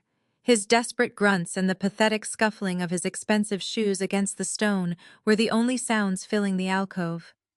Tasha was still rocking back and forth, weeping into her hands, completely consumed by the sudden evaporation of her fake billionaire lifestyle. My parents stood frozen in the corner, looking at the wreckage of their golden son-in-law. They thought the worst was over. They thought the absolute peak of their humiliation had been reached when they realized they had bankrupted their retirement fund to pay for a single party. They had absolutely no idea that the real destruction had not even started yet. I did not let the silence stretch for too long. The momentum of the evening belonged entirely to me, and I was ready to deliver the next devastating blow. I reached into the inner breast pocket of my midnight blue tuxedo jacket and slowly pulled out a secondary piece of paper. It was a folded legal document, crisp and heavily stamped with official notary seals. The sharp crinkle of the heavy parchment unfolding drew Roland's eyes like a magnet. I took a slow, deliberate step toward the corner where my parents were cowering. I did not look at her, struggling on the ground. He was irrelevant now. My focus was completely locked onto Vivian and Roland. I held the document up so the dim light of the alcove illuminated the heavy black text covering the pages.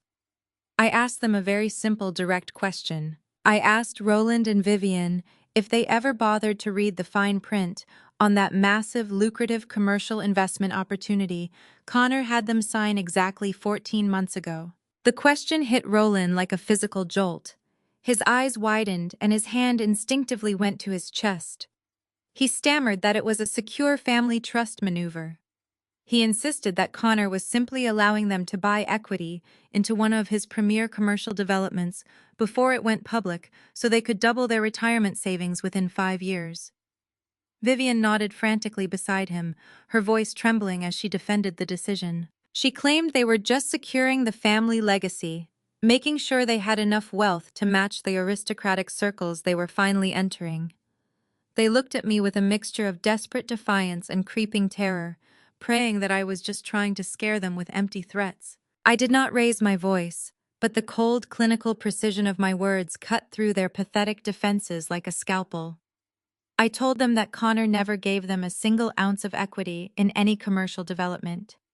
I explained that there was no family trust maneuver, and there certainly was no early access investment portfolio.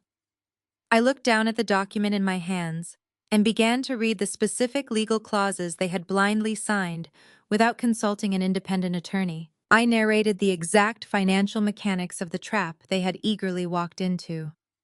I stated that Connor had structured a blind collateral agreement masking it under layers of dense, convoluted corporate jargon. He did not use their signatures to open an investment account. He used their signatures to explicitly leverage the entire value of their fully paid-off sprawling suburban Atlanta home. I watched the blood completely drain from Vivian's face as the horrific reality began to penetrate her mind. I continued reading mercilessly, stripping away every last illusion they held. I told them that Connor took the deed to the beautiful 4-bedroom fortress they had lived in for 3 decades, and he pledged it as secondary collateral against his massive $12 million commercial debt. He used the very roof over their heads to secure a desperate extension on a loan he already knew he could never repay. I spelled out the absolute, undeniable consequence of this legal maneuver. I told Roland that because Connor's firm had officially filed for Chapter 11 bankruptcy restructuring 6 months ago, the primary loan was already in terminal default. The banks were not just coming for Connor's empty corporate shells. They were coming for the collateral. They were coming for the house. Roland let out a raw, agonizing sound that seemed to tear its way out of his throat. He staggered forward, his hands reaching out blindly, as if he could physically snatch the words out of the air and erase them. He looked down at Connor, who had stopped struggling against the guards, and was now pressing his face into the marble floor, refusing to look at his father-in-law. Roland demanded that Connor tell him it was a lie. He begged the man he had worshipped just hours ago to look him in the eye and swear that the family home was safe. Connor said absolutely nothing. His cowardly silence was the most deafening confirmation possible. Vivian collapsed against the wall, her knees completely giving out. She clutched her chest, gasping for air as a full-blown panic attack seized her lungs. The realization that they were essentially homeless, that the grand aristocratic lifestyle they had sacrificed their own daughter to achieve had resulted in their absolute financial ruin, completely destroyed her. But I was not quite finished. The structural integrity of their entire family dynamic needed to be pulverized into dust, and there was still one more crucial detail hidden in the document. I folded the paper slowly, making sure the crisp sound drew everyone's attention back to me. I looked directly at Tasha, who was still sobbing quietly on the floor. I told Roland and Vivian that the most tragic part of this entire situation was not that Connor had deceived them. Connor was a desperate predator, and predators do exactly what is in their nature. I told them the true tragedy was that he did not act alone. I stated with cold, absolute certainty that Tasha knew everything. I unfolded the last page of the document and pointed to the bottom right corner. I told my parents that their golden child, the beautiful, successful daughter they had paraded around high society, had not been left in the dark. Her elegant looping signature was sitting right there on the witness line of the collateral agreement. Tasha had sat in a sleek mahogany boardroom, looked at the paperwork that signed away her parents' only home, and willingly put her name on the dotted line to finalize the transaction. Vivian let out a sharp, horrified shriek. She pushed herself away from the wall and stared down at her golden child with an expression of pure, absolute revulsion. She demanded to know if it was true. She screamed at Tasha, asking how she could possibly let her husband steal the very house she grew up in, the house they were planning to pass down to her children.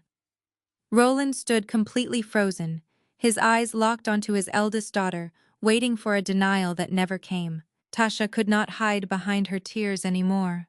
The suffocating pressure of the truth finally broke her open. She looked up at her devastated parents, her face smeared with ruined designer makeup, and let out a wretched, desperate wail. She screamed that she had to do it. She frantically justified her betrayal, claiming that Connor promised it was only temporary, just a quick maneuver to free up cash flow for a few months. She confessed that the money was running out, and they were drowning in country club dues, luxury car leases, and the exorbitant costs of maintaining their high society image. She cried out that she could not lose her thousands of followers on Instagram. She could not show up to the charity galas wearing last season's dresses, and she absolutely could not let the other wealthy wives know that her husband was a failure. She admitted with horrifying honesty that she willingly sacrificed her parents' retirement and their only home just so she could keep posting pictures of a fake, flawless life on the internet. The sheer monumental selfishness of her confession hung in the air, a toxic cloud that poisoned everyone who breathed it. Vivian stumbled backward, wrapping her arms around her own stomach, as if she had been physically disemboweled. The golden child, the daughter she had worshipped and protected and chosen over me every single day of my life, had just admitted to completely destroying their future for a handful of social media likes and a fake country club membership. Roland looked at Tasha with a profound, bottomless emptiness in his eyes. The pride he had carried for her evaporated, leaving nothing but a hollow, broken shell of a man who suddenly realized he had bet his entire existence on the wrong horse. They stood in the luxurious alcove surrounded by wealth they could never touch, realizing that their blind obsession with status had cost them absolutely everything. The absolute collapse of my family unfolded right in front of me like a spectacular slow-motion train wreck. Vivian could no longer contain the explosive mixture of grief and pure homicidal rage boiling inside her chest. She let out a piercing, guttural shriek that did not sound human at all and launched herself across the small gap separating her from her golden child. Her perfectly manicured hands, which had spent the entire evening delicately holding crystal champagne flutes to impress the aristocratic guests, now shot out like vicious talons. She grabbed Tasha by the delicate shoulders of her expensive designer gown and began shaking her violently. The heavy silk fabric ripped audibly under the sudden aggressive strain, but Vivian did not care about the ruined garment or the cost it represented. She shook her eldest daughter with a terrifying, frantic energy, screaming right into her face with a level of pure venom I had never seen her display. She demanded to know how Tasha could be so incredibly vile, how she could willingly sign away the very roof over her parents' heads just to buy fake friends and designer handbags. She yelled that they had given her absolutely everything, they had sacrificed their relationship with their other daughter. They had bent over backward to elevate her into high society, and this was how she repaid their blind, unwavering loyalty. Tasha did not fight back. She went completely limp in her mother's frantic grip, allowing herself to be violently shaken back and forth like a discarded rag doll. The heavy diamond earrings she wore swung wildly, hitting her own cheeks as she sobbed uncontrollably. She kept blubbering pathetic apologies, repeating over and over that Connor promised he would fix the financial hole before the bank ever came to foreclose on the house. She cried that she was just trying to protect the family image, trying to make sure they did not look like total failures in front of the aristocratic country club members and the elite women who scrutinized her every move on social media. Her pathetic, superficial excuses only threw more fuel onto the blazing inferno of Vivian's rage. Vivian slapped her own hands against Tasha's chest, pushing her backwards so hard that Tasha tripped over the hem of her ruined dress and fell hard against the base of the massive stone fireplace. Roland finally snapped out of his catatonic state of shock. Seeing his wife physically attacking the daughter he had worshipped and protected for 3 decades completely short-circuited his brain. He stumbled forward, stepping over the shattered glass of the champagne flute Tasha had dropped earlier. He grabbed Vivian by the waist, trying to pull her away from the weeping mess on the floor. He begged his wife to stop making a scene loudly, reminding her that the elite guests they had invited were just on the other side of the velvet curtains, and they could likely hear every single word of this humiliating domestic dispute. Even now, even while facing absolute homelessness and immediate financial ruin, Roland's broken mind was still desperately trying to prioritize their social reputation. He was still trying to keep up appearances while his entire world literally burned to ash around him. Vivian turned her explosive fury onto her husband. She shoved Roland backward, hitting him squarely in the chest. She screamed at him for being a blind, pathetic fool who cared more about a country club membership than his own shelter. She blamed him for pushing Tasha to marry into a white aristocratic family without doing a single background check on their actual bank accounts. She yelled that his obsession with rubbing elbows with the elite had blinded him to the fact that they were handing their daughter over to a broke, manipulative predator. The perfect family illusion completely cannibalized itself right there on the marble floor. They tore into each other, shredding decades of carefully constructed lies and superficial loyalty. They weaponized every deep-seated insecurity they knew about one another, inflicting maximum emotional damage because they had absolutely nothing left to lose. I watched the vicious spectacle with absolute unbothered detachment. I did not feel a single ounce of pity for any of them. They were finally experiencing the exact same toxic cruelty they had subjected me to for my entire life. They were tearing each other apart, and I did not even have to lift a single finger to orchestrate the carnage. I just provided the raw data and let their own rotten foundation do the rest of the work. While the three of them screamed and cried over the shattered remnants of their lives, the man who had engineered their destruction suddenly found his voice again. Connor had been pressing his face against the cold stone floor, trying to remain invisible, while the security guards kept his arms locked in a brutal submission hold. But watching his wife and his in-laws violently turn on each other seemed to trigger a desperate survival instinct inside his panicked brain. He realized that the only way to save himself from total annihilation was to somehow invalidate the legal and financial information I had just exposed to the room. He began to thrash wildly against the heavy boots of my security team, grunting loudly as the guards immediately applied more downward pressure against his spine to keep him entirely immobilized. Connor twisted his neck awkwardly so he could glare up at me, his face red and slick with cold sweat. He ignored the screaming match happening just a few feet away and directed all his panicked, aggressive energy entirely toward my face. He spat a desperate accusation into the air, demanding to know how the hell I managed to obtain those specific private banking records. He yelled that the collateral agreements and his corporate bankruptcy filings were highly classified materials protected by federal banking regulations and strict corporate privacy laws. His voice grew louder and more frantic as he tried to build a legal defense out of thin air. He accused me of hiring criminal hackers to infiltrate his secure corporate servers. He claimed I must have bribed a corrupt bank official to steal his proprietary financial data just to humiliate him. He shouted that what I had done was a massive federal crime, and that he was going to personally ensure I spent the rest of my life rotting in a federal prison for corporate espionage and malicious data theft. He genuinely believed he had found a loophole. He thought his desperate accusations would cause me to panic, to backtrack, or to accidentally admit to some sort of illegal corporate sabotage. He was clinging to the pathetic hope that he could turn the tables and paint me as a criminal mastermind who had unlawfully breached his private aristocratic world. I let him exhaust his frantic legal threats.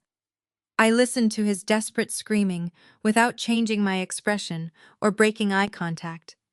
I waited until his throat went dry and he was forced to pause to catch his breath. The chaotic screaming match between Vivian Roland and Tasha slowly died down as they realized Connor was attempting to challenge my authority. They turned their tear-stained faces toward us, clinging to the microscopic chance that Connor might actually be right, that maybe I had broken the law and this whole nightmare could somehow be reversed in a courtroom. I took a slow, deliberate step toward the man pinned to the floor. My diamond stiletto heel clicked sharply against the marble, echoing like a gunshot in the sudden tense quiet of the alcove.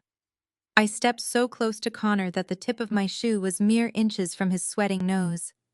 The massive security guards adjusted their grip, pulling his arms slightly higher to ensure he could not make any sudden aggressive movements toward my legs. I crouched down ever so slightly, bending my knees just enough to lower my face closer to his. The atmosphere in the room grew deadly quiet. The jazz music from the ballroom seemed to fade entirely into nothingness. Every single person in the alcove held their breath, waiting for my response. I looked directly into his panicked, dilated eyes. I saw the absolute terror vibrating behind his pupils. I kept my voice incredibly soft, smooth, and dangerously calm. I did not need to shout to establish my dominance over a man currently eating the dust off my floors. I leaned in, making sure my words bypassed his arrogant defenses and branded themselves directly onto his consciousness. "It is not illegal when you own the data," I whispered. The words hovered in the cold air between us like a physical weight pressing down on his chest. Connor blinked rapidly, his mind racing as he desperately tried to decode the meaning behind my quiet statement. He was a man accustomed to bullying his way out of tight corners, using his white aristocratic privilege as a shield, but that shield was currently shattered across the marble floor alongside his dignity. He swallowed hard, his throat clicking audibly in the silent alcove. His eyes darted from my face to the heavy boots of the security guards pinning him down, trying to find a loophole, a joke, a mistake. There was no mistake. I slowly stood up to my full height, smoothing out the pristine lapels of my midnight blue tuxedo. I looked down at him with an expression of absolute Arctic detachment. I was not looking at a brother-in-law or a powerful developer. I was looking at a toxic financial asset that I was about to aggressively liquidate. I took a slow step backward, giving myself enough space to command the entire room. My parents, Vivian and Roland, had stopped their vicious screaming match with Tasha. All three of them were now staring at me, their breath hitching in their throats, as they sensed the final devastating blow was about to be delivered. I kept my voice perfectly measured, ensuring that the jazz music bleeding through the velvet curtains did not drown out a single syllable of his destruction. I told Connor that he had spent his entire life underestimating the people he deemed beneath him. He thought my firm was just a small-time hospitality management company focused on throwing mediocre parties. I explained that J Elite Holdings is actually a massive private equity syndicate specializing in the aggressive acquisition of distressed financial assets. We do not just buy luxury clubs and commercial real estate. We buy leverage. We buy leverage over desperate failing men exactly like him. I watched his breathing grow shallow as the terrifying reality of my corporate infrastructure began to dawn on him. I told him that early this morning while he was busy sweating at the concierge desk, trying to force a maxed-out platinum card to clear a $50,000 deposit. My executive board was sitting in a secure boardroom finalizing a massive fourth-quarter acquisition. I named his primary commercial lender, the exact prestigious banking institution that had been floating his fraudulent lifestyle for the past 5 years. I watched his eyes widen in pure visceral horror as the name of his bank left my lips. I stated that his bank was desperate to scrub their balance sheets of toxic, unrecoverable commercial debt before the end of the fiscal year. They bundled hundreds of millions of dollars of failing corporate loans and auctioned them off to the highest bidder in the private equity sector. I let a cold, merciless smile touch the corners of my mouth. I told him that J Elite Holdings won that auction. "We did not just buy this club, Connor," I said, my voice ringing with undeniable absolute authority. "This morning we successfully acquired the entire distressed debt portfolio of your primary bank." I paused, letting the sheer magnitude of that corporate maneuver settle over the alcove. The security guards shifted slightly, maintaining their iron grip on his arms, but I could see the quiet awe in their posture. Vivian let out a small, pathetic whimper, pressing her hands to her cheeks. Roland looked as though he might physically vomit. Tasha simply stared at the floor, her mind completely broken by the relentless cascade of catastrophic revelations. I took another step toward the man pinned to the marble. I wanted to make sure he understood his new place in the universe. I told Connor that when my acquisitions team processed the newly purchased portfolio, they found a very specific, highly toxic $12 million commercial loan sitting right at the top of the pile. I explained that I did not just purchase a random assortment of corporate debt. I purchased his exact file. I bought his fake empire. I bought his arrogant delusions. I looked directly into his terrified, sweating face and dropped the ultimate nuclear bomb on his entire existence. I am the one who holds the paper on your $12 million loan, Connor, I stated flatly.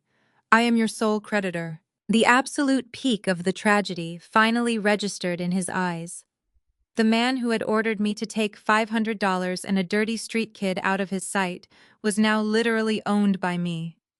The bank was no longer his master. I was his master.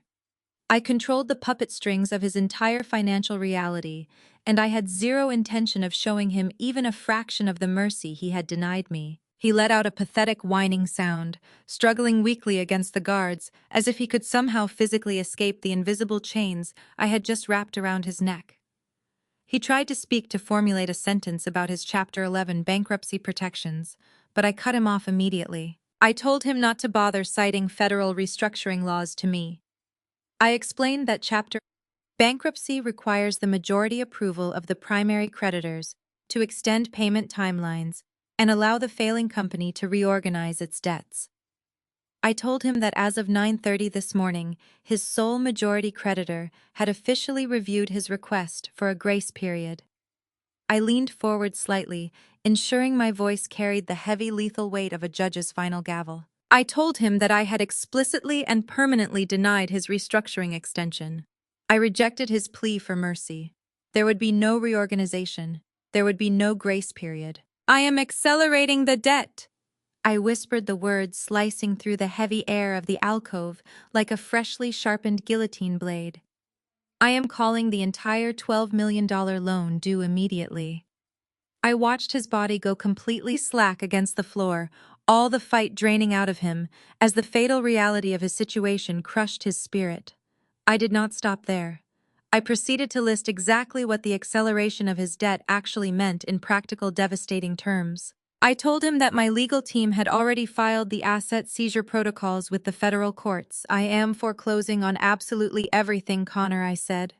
I told him my firm was currently seizing his commercial development shell companies, his empty corporate offices, and every single frozen business account tied to his name. I stated that the recovery agents were actively repossessing his luxury imported cars, including the one he drove to this very club tonight. Then I turned my head slowly and locked eyes with my parents, who were trembling violently in the corner of the room. I looked at Vivian, who had chosen this fraudulent man over her own daughter. I looked at Roland, who had eagerly signed away his entire life to impress a racist aristocrat. I delivered the final agonizing twist of the knife. I told Connor that my asset recovery sweep included every single piece of collateral listed in the loan agreement. I told him I was foreclosing on the crown jewel of his toxic portfolio. I am seizing the house your in-laws so graciously collateralized. I stated the words echoing with absolute brutal finality. Vivian let out a blood-curdling scream and collapsed onto her knees, sobbing hysterically into the fabric of her ruined evening gown. Roland grabbed his chest, his face turning an alarming shade of purple as the sheer unfathomable magnitude of his stupidity finally destroyed him. Tasha crawled into a ball on the floor, weeping uncontrollably because she was now officially penniless, homeless, and married to a man who had completely ruined her life. They had traded their beautiful, fully paid-off family home just to fund a fake high-society lifestyle, and now they had handed the deed to that very home directly to the daughter they had violently thrown away. I stood over the wreckage of my family, watching them drown in the spectacular, catastrophic consequences of their own shallow greed. The power shift was absolute, undeniable, and perfectly executed. I had not just leveled the playing field, I had completely annihilated the entire game. The beautiful, poetic justice of the moment washed over me like a warm summer rain. For 32 years, they had made me feel like an unwelcome guest in my own life. They had constantly reminded me that I did not belong in their pristine, perfect world. They had worshipped at the altar of white wealth and aristocratic status, believing that proximity to people like Connor made them superior to a black woman who actually worked for her success. They had been so completely blinded by the illusion of high society that they willingly walked into a financial slaughterhouse and handed the executioner the key. Now they were trapped in an upscale alcove, stripped of their dignity, their wealth, their home, and their fake elite status. They were nothing. They were less than nothing. They were a collection of broken, desperate liabilities sitting on the floor of a club they were no longer allowed to enter. I looked at Zara, who was watching the scene with wide, reverent eyes. She had witnessed the complete destruction of the very people who thought they ruled the universe. I offered her a small, victorious nod, confirming that the promised execution was now officially complete. The debt was accelerated, the assets were seized, and the fraudulent empire was permanently burned to ash. Vivian could not process the absolute destruction of her carefully curated high society life. The shock of losing her house, her status, and her golden child's fake billionaire lifestyle completely shattered whatever fragile psychological dam she had built inside her mind.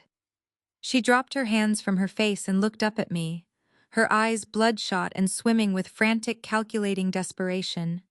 She did not see a daughter she had abused for 32 years. She saw a life raft. She saw a multi-million-dollar safety net standing in a midnight blue tuxedo. Vivian dragged herself forward across the cold marble floor, crawling on her hands and knees like a desperate beggar. The expensive silk fabric of her evening gown caught on the sharp scattered shards of the shattered champagne flute, tearing audibly, but she completely ignored the physical damage to her clothing. She reached out with trembling, manicured fingers, frantically grasping at the crisp, tailored fabric of my tuxedo pant leg. She looked up at me, her face contorted into a grotesque mask of manufactured maternal affection that made my stomach turn. She began to weep loudly, forcing large theatrical tears down her ruined makeup as she desperately tried to rewrite the entire history of our toxic relationship in a single pathetic breath. She cried out, calling me her beautiful, successful daughter. She begged me to listen to her, pleading that she had always known I was destined for absolute greatness, and that she was simply pushing me to achieve my highest potential.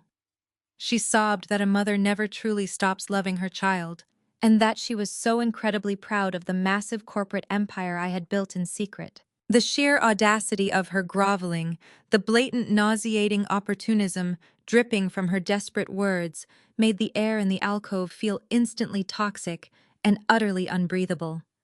She actually thought she could erase decades of severe emotional torture and public humiliation by simply showering me with the fake, shallow praise I had starved for as a neglected child. I looked down at the weeping woman clutching my ankle and felt absolutely nothing but a profound clinical disgust. The maternal bond that society claims is unbreakable and sacred had been severed so completely that I was essentially looking at a pathetic stranger. I did not feel the familiar childhood urge to comfort her or to seek her elusive approval. I felt completely repulsed by the physical contact of her greedy hands attempting to latch onto my success. I took a sharp, deliberate step backward, forcefully breaking her frantic grip on my suit. Vivian pitched forward slightly, her palms slapping hard against the polished marble as she temporarily lost her balance. I stared down at her trembling frame and delivered my response with the cold, mechanical precision of a firing squad executioner. I told her not to touch me.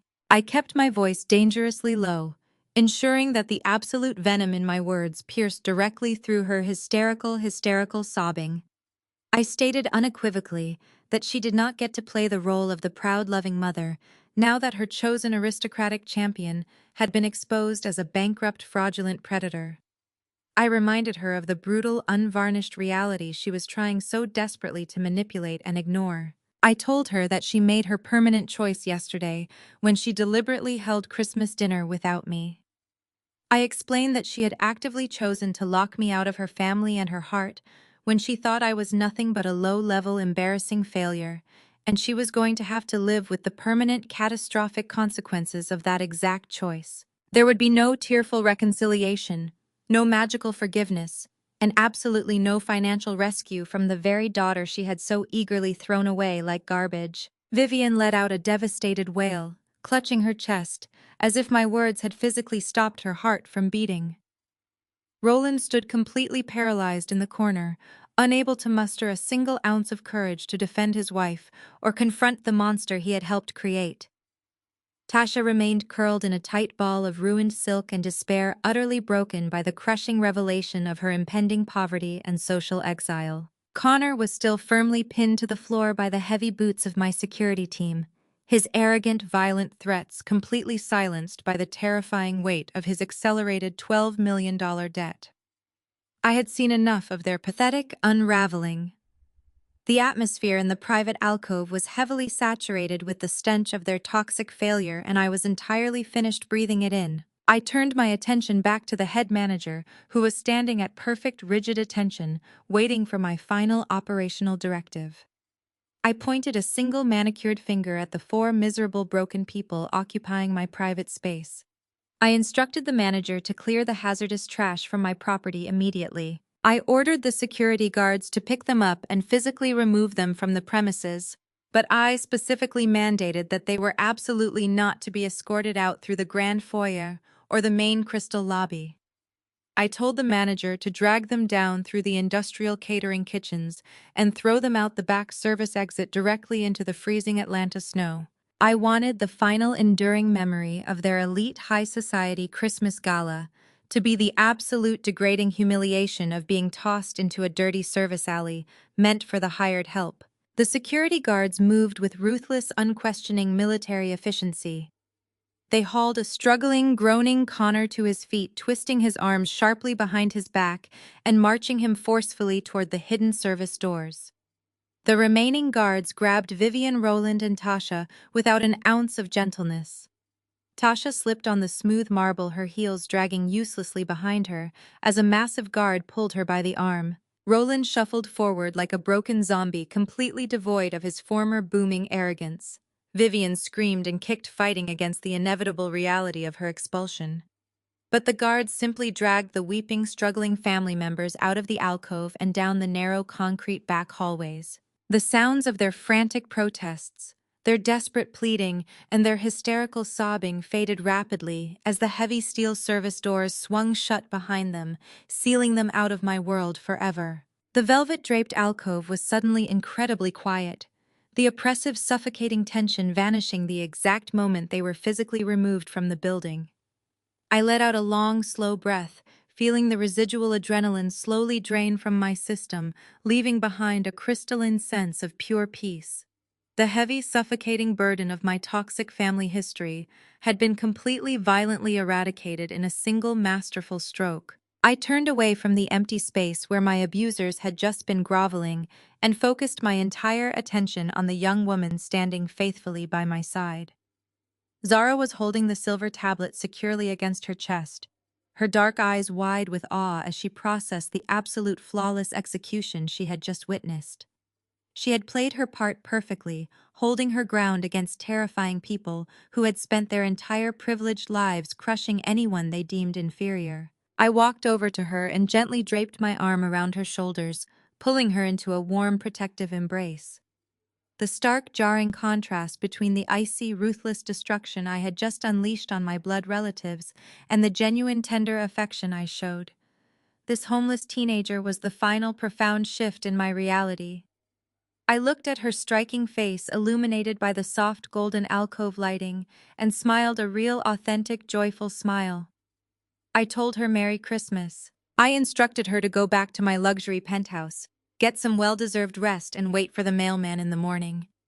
I promised her that the freezing, desperate life she knew yesterday was officially dead and buried. We turned our backs on the empty alcove and walked out into the main ballroom, moving seamlessly and powerfully through the sea of wealthy aristocrats who had absolutely no idea that the social hierarchy of their entire city had just been completely violently rewritten by the two black women walking past them. The digital clock on my custom kitchen island shifted silently to 1 in the morning.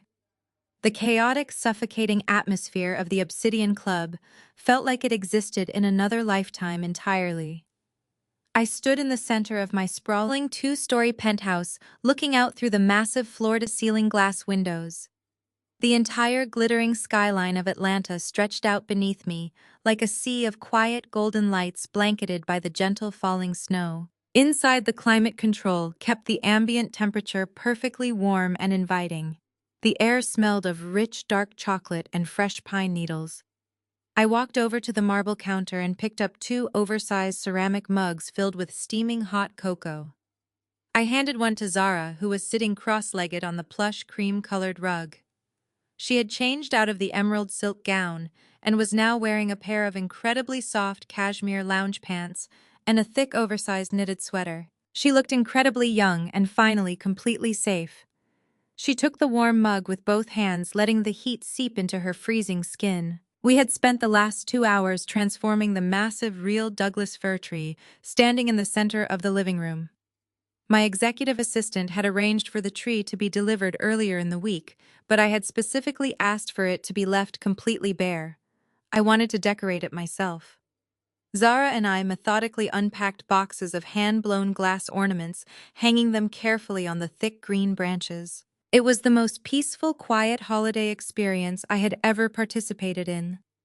There were no passive-aggressive comments about my career choices. There were no desperate attempts to impress phantom aristocratic guests with fake wealth. There was only the soft instrumental jazz playing through the hidden ceiling speakers, and the comforting presence of a young woman who appreciated the simple luxury of a warm room and a hot drink. We worked in companionable silence, building our own holiday tradition entirely from scratch. I felt a profound sense of closure wrapping around my heart as I placed a silver star near the top of the branches. The serene atmosphere was suddenly abruptly shattered.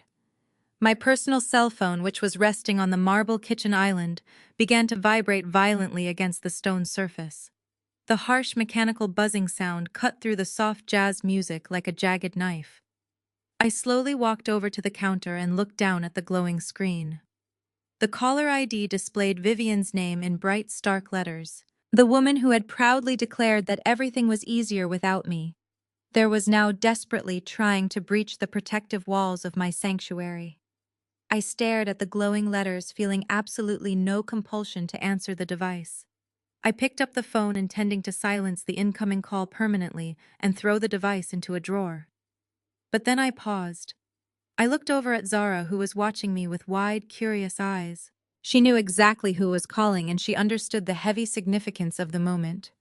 I decided that ignoring the call would be a waste of a perfectly educational experience for my new protégé. I tapped the green icon on the screen and immediately pressed the speakerphone button, setting the device back down on the cold marble. I did not say hello or offer any form of greeting. I simply let the audio connection open, allowing the sheer, unadulterated chaos of my parents' crumbling reality to flood into my pristine penthouse. Vivian's voice exploded out of the small speaker, completely devoid of her usual refined high society modulation. She was shrieking hysterically, her vocal cords straining as she gasped for air between her frantic sentences. She screamed my name over and over again, demanding that I answer her immediately. The background noise transmitted through the call was an absolute symphony of pure domestic destruction. I could hear heavy, aggressive pounding against a solid wooden surface. Gruff, unfamiliar male voices were shouting legal directives over the deafening noise. Vivian wailed into the receiver that there were terrifying men swarming her front porch and trampling over her manicured winter garden. She sobbed that armed recovery agents were aggressively taping neon green foreclosure and asset seizure notices directly onto the custom mahogany front doors of her precious suburban fortress. The sheer terror in her voice was absolute and entirely unfeigned. The panic in Vivian's voice escalated to a fever pitch as she described the catastrophic scene unfolding in her living room. She screamed that Roland had completely collapsed onto the floor the moment the federal agents handed him the debt acceleration paperwork.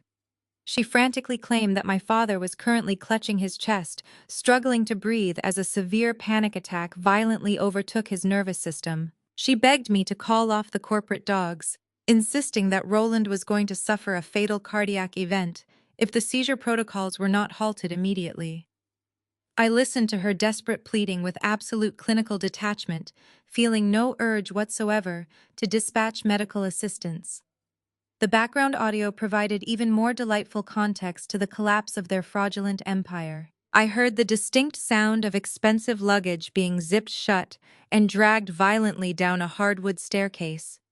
Vivian shrieked at someone in the background, ordering Tasha to stop packing her bags and help her deal with the medical emergency. Tasha could be heard screaming back, her voice shrill and entirely unhinged as she threw porcelain vases and framed photos against the walls. My golden sister was apparently abandoning the sinking ship, immediately refusing to stay in a foreclosed home with her ruined parents. Vivian turned her attention back to the phone, weeping so hard she was practically choking on her own tears. She sobbed that Connor had completely vanished the moment the recovery agents showed up to seize his luxury vehicles from the driveway. The aristocratic white savior they had worshipped had cowardly fled the scene, leaving his wife and his ruined in-laws to face the brutal legal consequences of his massive financial crimes entirely alone. Vivian pleaded with me, using the most manipulative, toxic tactics she had left in her depleted arsenal. She cried out that we were blood relatives and that biology dictated an unbreakable bond. She begged me to remember that we were family, and that family must always protect each other during times of severe, unforeseen crisis. She demanded that I reverse the debt acceleration and use my immense corporate power to save their home from the federal bank agents. She wailed that I was their only hope and that I had to stop this nightmare because she simply could not survive the social humiliation of being thrown out onto the street by dawn in front of all her judgmental, wealthy neighbors. I stood perfectly still in my quiet, warmly lit kitchen and simply listened to the spectacular audio broadcast of their total ruin. I did not interrupt her frantic, hysterical rambling to offer false comfort or to argue about her sudden, convenient realization of our biological connection.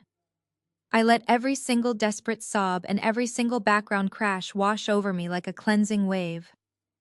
I looked at Zara, who was sitting frozen on the rug holding her mug of hot cocoa. She was witnessing the raw, unfiltered consequences of crossing a woman who had built an empire from the ground up without a single shred of familial support.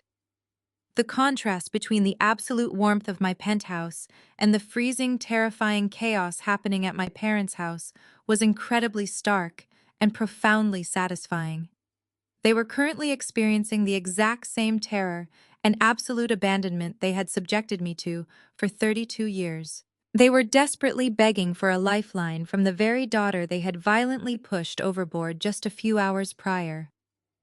I picked up the phone from the marble counter, holding it close to my face as Vivian continued to scream my name, demanding a rescue that was never going to come. I took a deep, slow breath, preparing to deliver the final lethal verbal blow that would sever our connection for the rest of eternity. The story illustrates that true worth is not defined by external validation or superficial status, but by one's own resilience and integrity. Jasmine's journey reveals the futility of chasing approval from those who prioritize appearances over genuine connection. When she stopped seeking her family's respect and focused on building her own empire, she transformed her pain into undeniable power. True strength lies in recognizing your own value, cutting off toxic influences that diminish your spirit, and extending kindness to those discarded by society. Success is the ultimate vindication, proving that those who underestimated you never truly deserved your loyalty. Subscribe to our channel for more stories of empowerment and transforming adversity into your greatest triumph.